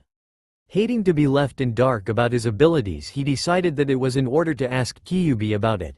Concentrating, he soon appeared in his mindscape sewer. Quickly following the quiet growling, he soon reached Kyuubi's cage and waited for his tenant's dramatic entry. Soon 2 red eyes appeared followed by mouth-dropping saliva somewhere that young blonde couldn't see. He once again shook his head for seeing this but let it go. The fox was too stubborn to stop doing that. Greetings Kyuubi. I have come here to ask you some question. Do you feel like answering them? Asked the blonde with raised eyebrow. He knew that ordering the fox to do something was like saying it to do exactly the otherwise. Now when he wanted to know something he always tried to be polite and not pressuring. Most of the times it worked. The fox muttered something under its breath that Naruto couldn't hear, but he knew that the fox was annoyed with him. Okay fleshbag, what do you want? Definitely annoyed, thought Naruto as the fox's voice was dripping with annoyance. Opting to let it go, he started to ask his question. You know, when I was fighting with Sasuke, he said something about final stage of Sharingan and that he will kill me for it. What did it meant? Kyuubi sighed. He knew about it, but if he wanted Naruto to understand it he had to give him a long explanation. Okay Naruto, find comfortable position because this will be a long explanation. Kyuubi paused to let Naruto find his position. When Naruto sat cross-legged next to his cage, Kyuubi continued, okay then, we will start at ages long ago. It was the time of Rikudo Sanin. Those times a monster far more powerful than me was grazing the earth. Its nature was pure evil. It was destroying one village after another until one human faced it. Naruto was now fully listening. Monster stronger than Kyuubi? He had to know about this. That daring human was Rikudo Sanin. He knew that killing the monster wasn't possible, so he did the only thing that could have been done. He became the first Jinchuriki ever. Naruto's eyes widened to impossible proportions at hearing this. The myth about Rikudo Sanin wasn't a myth? He could go with that, but sealing monster stronger than Kyuubi to himself? This guy must have been a legend. Naruto knew better than to interrupt, so he chose to stay silent and waited for Kyuubi to continue. When he did so, he has gotten some traits from his demon. From what I can tell, the legendary Rinnegan is a mutation that only Rikudo had. Its powers are controlling dead bodies and giving it some abilities. Those abilities are 6. That is where the Rikudo part come from, but when he became Jinchuriki he has gotten another ability. This ability came from Jubi and it was ability to control gravity. Now Naruto was gaping at Kyuubi. Someone who can control gravity with monster in him that has infinite chakra. Naruto was glad he wasn't evil. Not noticing the emotions flying across the blonde's face, he continued. This ability was used by his eyes and was very powerful. When the sage was about to die, he divided his powers equally between his two sons. The older son has gotten the weaker stage of Rinnegan, the Sharingan and sage's spiritual energy, while the younger son has gotten his psychical energy and stamina. They were fighting among themselves, but that isn't what we wanted to talk about.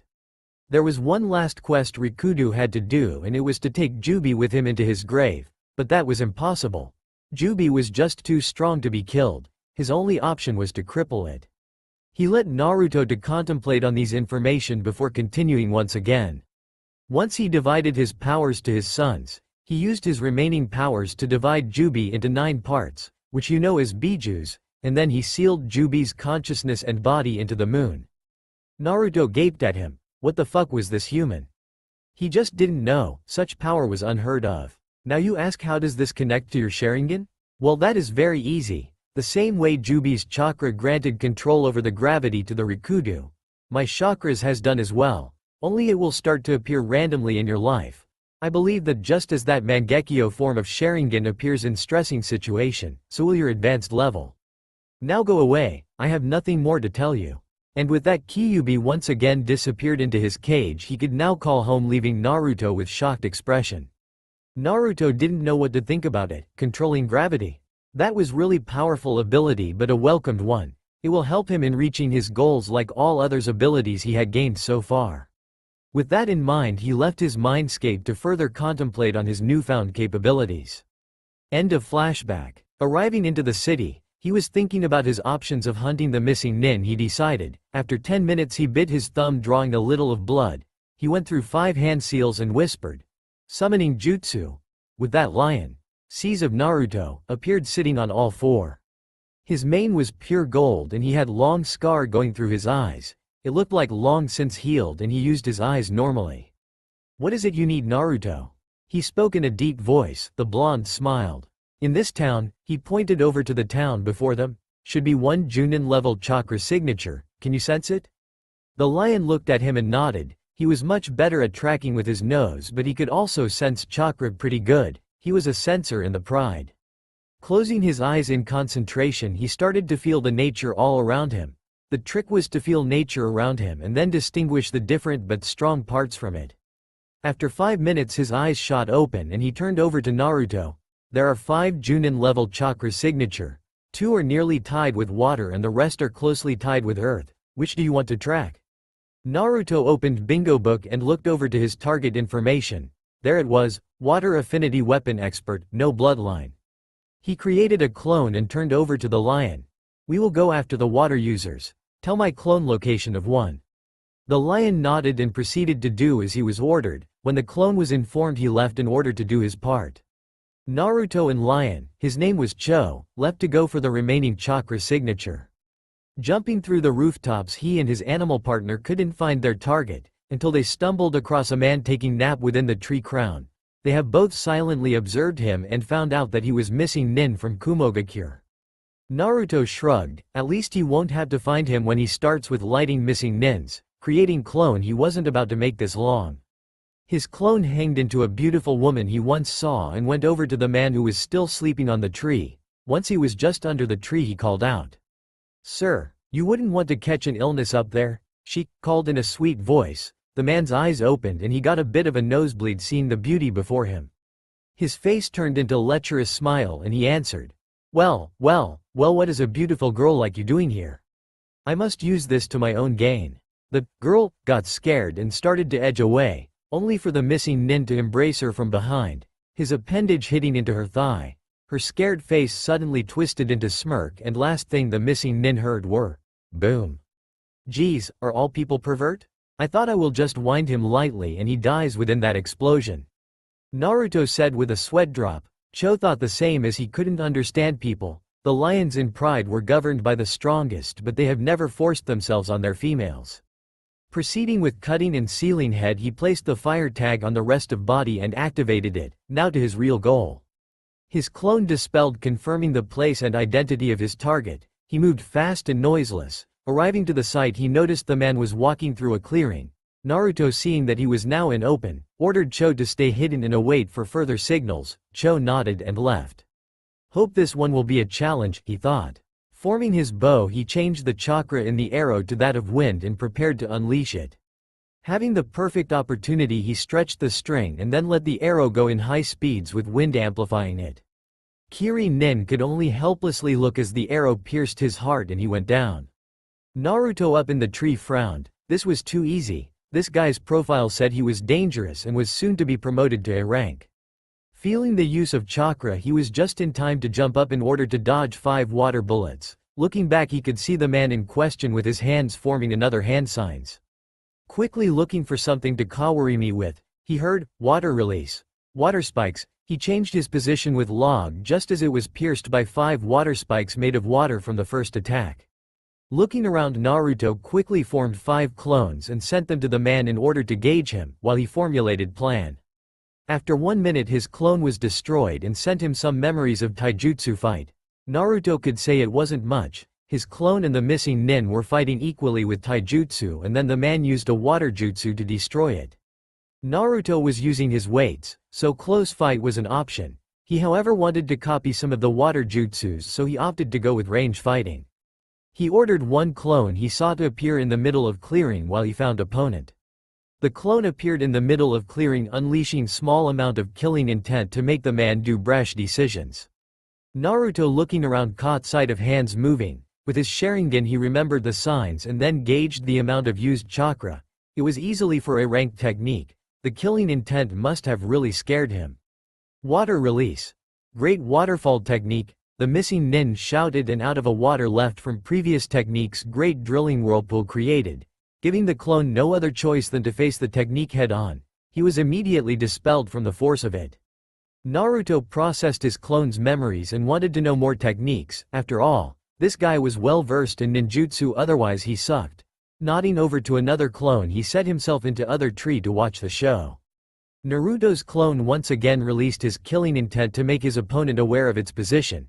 He decided that it was time to wind him more. Starting with hand sings, he ends on 6th and shouts, wind release. Cutting winds, 20 thin blades made of compressed air heads towards the Kiri enemy. He starts to dodge them, but he is soon overwhelmed by the numbers. He ends up with 2 deep cuts on his legs and 4 cut burying deep inside his gut. His eyes start to get unfocused and he is losing consciousness, but he still has some pride left in him. TT, there I is n no way I am g going to let you live, die. His hands start to move in high speeds and he starts to form hand signs. On 45th he ends and announce, water release, great tsunami wave. His body explodes into water that quickly expand and heads over to Naruto. It hits him like any other wave and kill him. Well, would kill him have it been the real Naruto. In this case he just puffed out.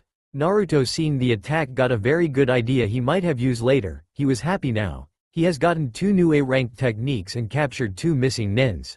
The only consecutive was that they weren't any challenge. Flashback 3 months ago. 2 ninjas clashed with their weapons of choice. A loud clang resounded throughout the clearing. White-haired man using kunai smiled. You must never underestimate your opponents, Naruto. Even now, when you are near my level, you must remember that even well-placed kunai can kill. Naruto nodded. Jiraiya was drilling this info into him from the start of their training. It was now almost a year after the start of training trip and Naruto was dangerously closing in on cage level. He would however never underestimate his opponents. He learned his lesson when he gained his fully matured Sharingan. Last 8 months were very exhausting for Naruto. With Jiraiya he was training and sharpening his taijutsu and ninjutsu skills. He was also trying genjutsu, but the best he could do was still with his eyes. The best genjutsu he could do without were C-ranked, so he just focused on dispelling them and using the Sharingan. He was very proficient with it. His physical training changed a little. He started to bond with lions and they insisted that he would train with them. Naruto was a little skeptic about this, but after full night of relaxing his numb muscles, he agreed with them. They were also teaching him their traditions and history. Naruto started to learn how to feel the nature energy, but it was hard. He was nowhere near able to gather it. He was also getting to know all of the lions. The pride was quite extensive and very powerful. From Naruto's point of view they were at least just as strong as toads, but their main power was to attack in pack. His taijutsu skills bloomed under Jiraiya. He learned about 4 styles each with different specialization and was combining them when fighting, mixing it with Sharingan, and even Jiraiya was hard-pressed against him. Still, even though he outspeeded the Toad Sage, he was having a hard time against his power and ability to predict his next moves. His ninjutsu was another story. His wind and water skills rose like mushrooms after the rain. In the ninja world he could be considered master, but he knew that he was far from reaching his full potential. He realized that his improved elemental chakra reached further than any other. When used correctly, his wind was black and very fierce. B-rank techniques became A rank and so on. But right now he was just at a tip of the iceberg. His water element was on the same level and he could pull out low-ranked water jutsu just from the moisture of atmosphere. He vowed to reach his potential at the end of the 3rd year. His other skills rose as well, but not as much as those he trained.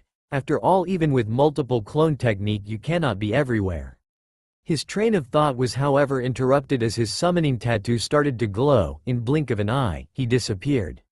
Looking around, he could tell that he was in the land of lions.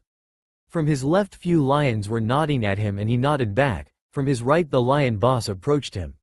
"Naruto, I believe it is time to start your sage training." End of flashback. Naruto continued his travel through the tree as he was contemplating on his training so far. He was very satisfied. He could almost match the Toad Sannin, but he still needed an edge. While he still had over 2 years to reach it, his train of thoughts was once again interrupted as he was almost shaven in half by big shark-looking sword. Landing on a tree branch, he noticed the shark-like features on his opponent. "Long time no see, Nine Tails." Kisame grinned. 2 figures, standing across each other in a big clearing, carefully eyeing their opponent. One being blonde-haired ninja with Enbu-styled clothing, his mask covering his expression while his white cape revealing only a glimpse of his red armor, his muscled body staying hidden. The other, possessing shark-like features, blue skin and a forehead protector with 4 waves cut in the middle. He was wearing a black cloak with numerous red clouds on it, a big sword with golden handle and bandaged blade resting on his back, his bloodthirsty grin threatening to split his face. "Kisame," was only acknowledgement the shark-like looking man got. Kisame's grin faltered a little, hearing the Jinchuriki speaking to him without an ounce of fear, his voice emotionless. Deciding to do the best thing he knew, he started to taunt the blonde. "What's up, brat? Already giving up? I would assume so, when your voice sounds so dead." His grin once again came full force to his face as he mentally patted himself for such an impressive verbal assault. Only to settle into a frown once all he got from his opponent was silence. Naruto on the other hand was silently analyzing his situation. Pervy Sage was probably not so far from his position, but it would prove troublesome to look for him. Also, seeing that Kisame was alone, he thought that Itachi would probably end up fighting the Sannin. The only option left was to fight Kisame and retreat if the situation got dire. Pervy Sage should be able to handle Itachi, so he would come and help him after his fight. With his mind settled, Naruto steadily slid into his new taijutsu style, which was a mixture of his pursuits so far. His right hand stretched forward with its palm open. His left hand relaxed near his left hip in a half tiger seal while both of his knees were bent and right one was in the front. He also sent a little pulse of chakra into his eyes, silently activating his bloodline limit as to not alert his opponent. He also mulled over the fact that his gravity and restriction seals were still active and with them his speed was hardly Junin level, but he settled on fact that with them released in battle he will gain one more surprise over Kisame. Also the fact that Kisame was ordered to capture him and not kill him was playing into his cards. Every preparation done, he waited for his opponent so the battle could start. Kisame didn't need to be told twice in order to go fight. His frowned face once again changed, this time into an expression of crazy bloodlust. He decided that he didn't need Samahata for this brat. He may have changed his attitude and clothing, but he couldn't be any better than year and a half ago. Naruto stood still, watching the result of his elemental taijutsu while being quite satisfied with himself. Kisame couldn't believe that the little brat tricked him, but now he paid for it. His cloak was shredded and his back hurt as hell. That hit must have injured his spine a little, he thought. Quickly grabbing Samahata, he started to feel the pleasure of its chakra being injected into his body, healing the wound. Once again standing up, looking straight into his opponent's eyes, he angrily shouted, "You are going down, brat. I shouldn't have underestimated you before, but now you are a dead man. Either Naruto didn't hear that, which was very unlikely due to the volume of Kisami's voice, or he simply chose to ignore the slightly crazed man. Seeing that Kisame chose to draw out his sword, Naruto calmly sent his left hand under his cape to recover plain white scroll, preparing to summon his mother's sword. Opening the scroll and biting his thumb, he smears the blood across it and a puff of smoke arises, indicating the release. Once the smoke cleared, a beautifully made katana was now resting in Naruto's right hand. Its hilt was black with a carved red snake along the handle. The guard was simple, yet it really fitted the sword. It was round and had a darker shade of red as its color, so dark that it actually perfectly blended with its black hilt. The blade in itself was only slightly curved at the tip and 3 feet long, its color once again darker shade of red, even though anyone could now recognize it as red. Naruto took his stand, with his legs positioned same as in his taijutsu style. His right hand however went up to his face, horizontally running along the ground with its tip pointing out at Kisame, while his left hand settled in the same position with his hand outstretched and showing, "Come on," gesture at Kisame. Kisame growled at the Jinchuriki for taunting him and couldn't resist it. With Samahata prepared to strike, he quickly closed the gap between the two fighters, his strong arms making vertical slash towards the blonde teen. Naruto, seeing Kisami's intentions, clearly leaned to left and lashed out with his own strike, intending to puncture Kisami's leg to immobilize him. Kisame, seeing this move, grinned and used his sword as a standpoint while his momentum took him over it, making Naruto miss. "You've gotten better, brat. Maybe this will be a challenge after all." Kisame once again let his mouth express the way he felt. Not one to await, Kisame once again charged. He sped up towards Naruto, this time surprising the blonde with his acceleration, intent on shaving him to the bone. Once before him, he went for a vertical slash, only this time Naruto met him with his own. There was a loud clang and then Kisame kicked the blonde right into his navel, effectively sending him through the clearing. While Naruto got a bit winded from the hit, it wasn't anything major. What really set off his sixth sense was that the wind chakra he used in his sword didn't work the way it was supposed to. It disappeared the moment he met Kisami's sword, but why? Pondering on this for a moment, he suddenly got an flashback of him summoning Nine Tails chakra only to get it devoured by the bandaged sword. He mentally smacked himself for not realizing that Samahata absorbed chakra like he did ramen. Checking it out with his Sharingan, he noticed that there was a chakra network right inside the bandages. Even though much different from a human, it was pretty strong. Forcibly drawn out of his musing, he quickly jumped up to avoid being smashed by Kisame. Naruto landed a few feet away, silently pondering what should be the tactic for rest of the fight. His opponent, however, didn't feel like letting his prey alone and once again ran up to him. He started with diagonal slash only for Naruto to once again jump back. Not stopping, Kisame started the relentless fight of slash and run, with him attacking Naruto while he only dodged. After a while, Kisame got tired of this. Even with his strength and speed being better than the blonde, he still couldn't hit him. It was like he knew where he would be, and it pissed Kisame as hell. "Okay, brat. It is time to take this fight a level higher." Once the words left his mouth, it again turned into maniacal smile, showing off his pointy, sharp teeth. Going through the hand seals, Kisame prepared one of his signature jutsu. Sweden. Bakushuha, water seal, aquatic shockwave. He started to spit loads and loads of water, forcing Naruto to take a shelter in the higher places, like trees. After only few seconds, the clearing was completely flooded and the two shinobi were once again facing each other, this time on water. "This is my kingdom, Jinchuriki, you should give up." Kisame once again taunted, only to get no acknowledgement from his blonde opponent, irritating him to new levels. "I will tear that stupid mask off your face. You will bow to me, you insolent brat." His mind clouded with fury, he started to once again move towards his opponent. However, Naruto had other plans. Crossing his fingers, he called forth one shadow clone with just enough chakra to stall Kisame. The real Naruto then crossed his hands and started to concentrate. "What the hell are you thinking? That your little clone will kill me?" laughed Kisame, seeing the action that his opponent has taken. Not one to lose time, he engaged the clone in a full-out sword battle. Clearly winning, but once again not able to hit his enemy.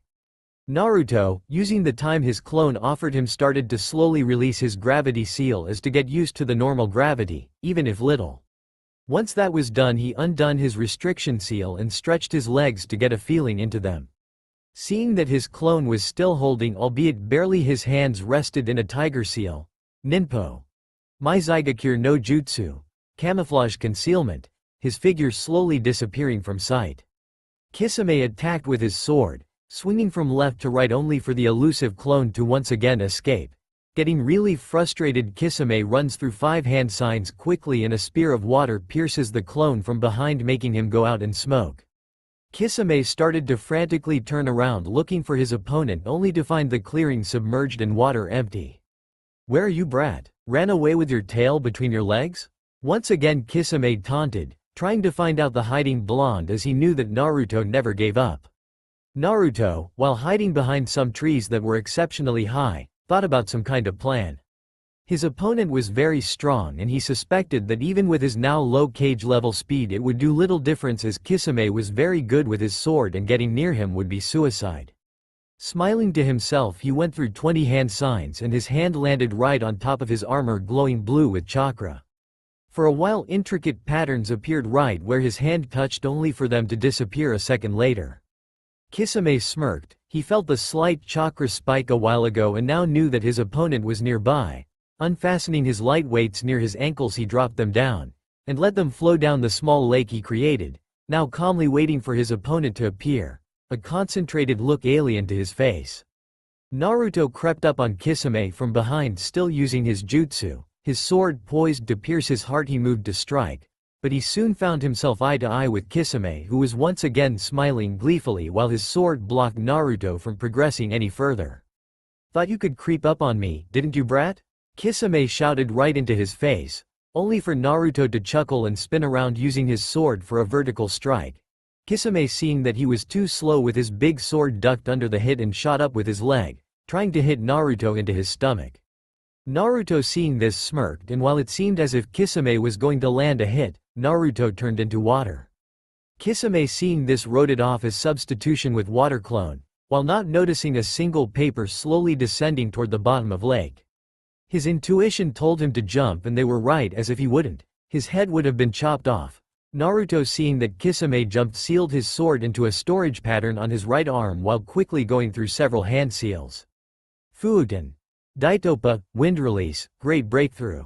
Adding more than necessary chakra, the wind has gotten even more furious, speeding towards Kisame while devastating the surroundings. Kisame, seeing this destructive attack, held Samahata in front of him, hoping to reduce the damage, but it was futile as he was sent a great distance away, his body heavily cut. Naruto allowed a small smile to grace his features, however it quickly disappeared as the Kisame he hit became water that blended with the lake it was pulled out of. His keen shinobi sense told him that Kisame used water clone as a decoy while preparing some kind of plan. Didn't think Fish Face was one to think about the things he does. Although this complicates the situation a bit, hopefully I will be able to surprise him with my seals. Once again summoning his sword, he spun around, parrying an attack that would have cleaved him in two. This got Naruto on defensive, and while he couldn't get Kisame off him tail, he successfully dodged or parried everything Kisame threw at him. But just as he was about to leap away from another attack, he slipped on some piece of wood flowing on the water under him. Kisame saw this and used this opportunity to strike. Hefting his sword upwards, a quick and strong slash across his target's legs was all that could be seen, but Naruto only burst in water. How can he manage to substitute himself so fast? He was surprised that he slipped. I know it, so how? And what is this odd light trickle of chakra that my Samahata always absorbs when he is about to be hit? Kisame thought. His opponent was much stronger and cunning than he expected, he may even push him to his limits. But Kisame grinned, no one could beat him in water, in there he was the king and the triumph card he had was unbeatable, not even Yagura in his prime could get out of there, unless he transformed into his Biju form fully and took Kisame by surprise. His musings were cut short as a sword stabbed right next to his head, cutting off strands of his hairs. That was close, thought Kisame, thanking his sense. However, this was no time to rest as Naruto got suddenly aggressive in his fighting style and Kisame started to dodge strikes left and right. Naruto, on the other hand, congratulated himself as Kisame just fell right into his trap.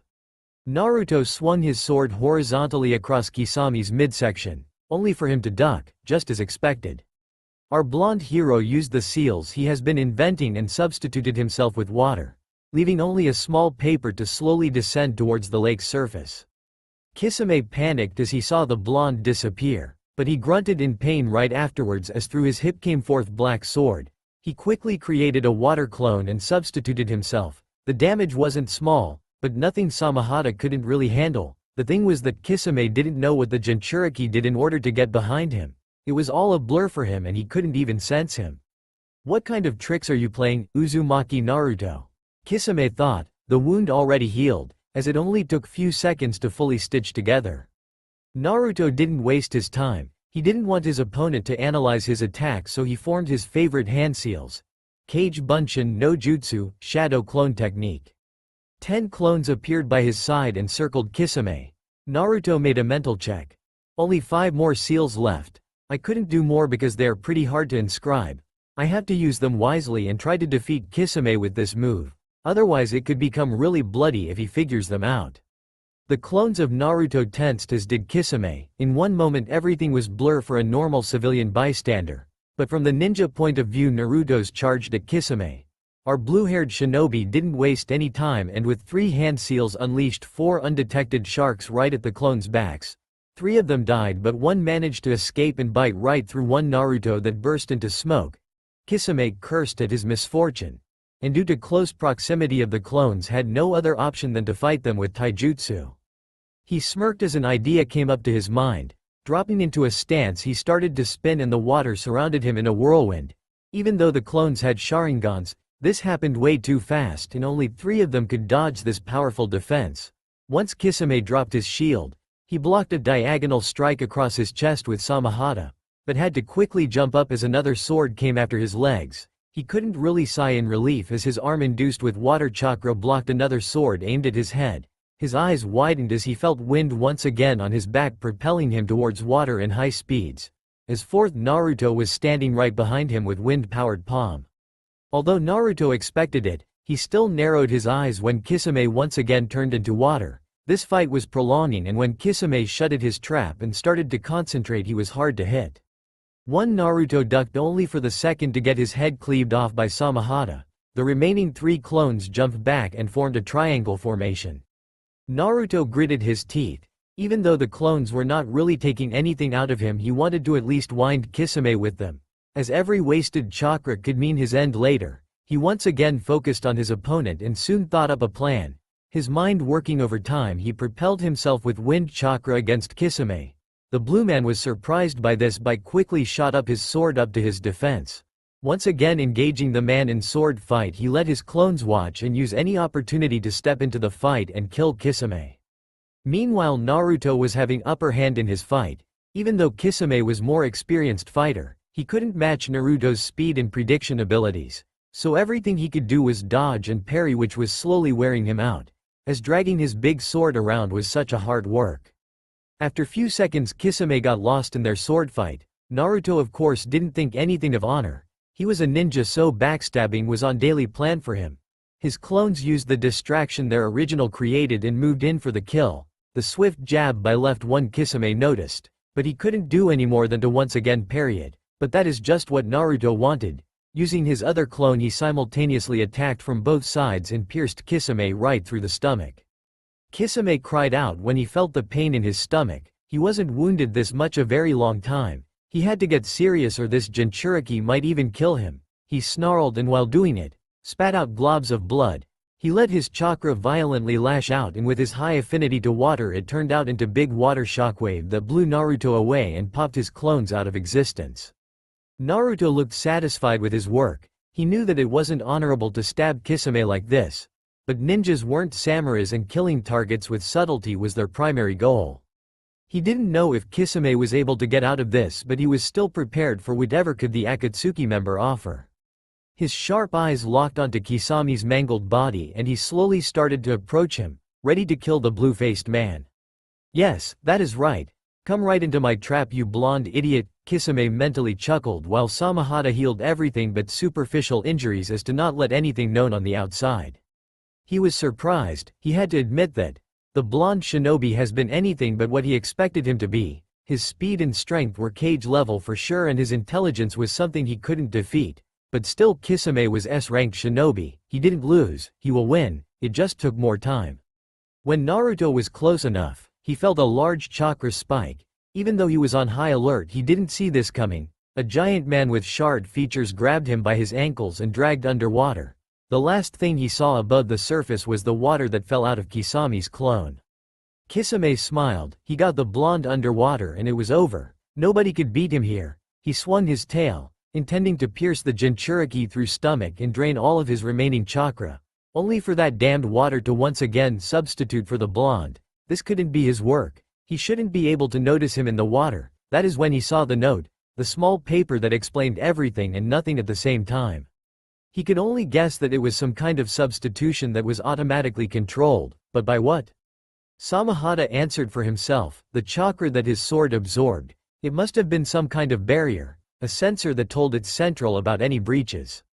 So it was some kind of barrier, the paper obviously command center that created some kind of substitution when the barrier was breached.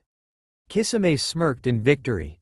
I figured out your little trick there, Uzumaki. It was pretty crafty, but now that I know about it, I can use it to my advantage. Naruto cursed. The concept about his technique was pretty simple. It used a space-time ninjutsu, kawarimi. By creating a randomly generated rift in time-space, it allowed the water to freely course through the canal. While the user got transported on the other side, it was only a side effect that it took human shape, probably because the transformation was so fast the water kept shape of its previous occupant.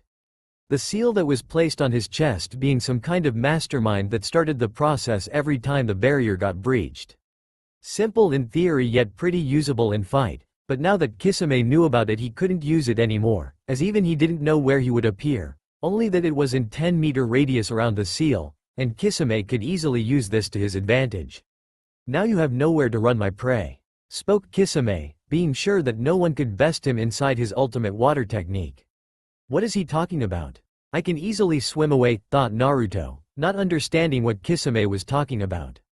Deciding that water was indeed the shark man's territory, he quickly started to swim upwards. Kisame only smirked, the blonde didn't know yet. His body, made exactly for this kind of fight, shot in blinding speeds toward his opponent. Noticing this, Naruto once again pulled out his sword and blocked the slash of Kisame's tail that would surely chop off his head. Seeing no other option but to fight, he engaged the fishman in battle. Soon enough Naruto found out two exceptionally important things, one being that Kisame was extremely, and I mean extremely fast in water, while he was kind of like a beginner in chess compared to him, and two being that his chakra levels were dropping quite fast for his liking, even though he wasn't almost using them. Deciding that he couldn't go on like this, he created 10 strong cage buncheons and chose to tactically retreat. His plan worked, for a while. When he was almost on the surface he noticed one thing, it was getting further from his reach, and just as he was about to speed up with chakra, the memories of his clones fighting appeared in his mind. It was at that exact time that he noticed the bubble that surrounded him, probably centering around Kisame. What a terrifying technique.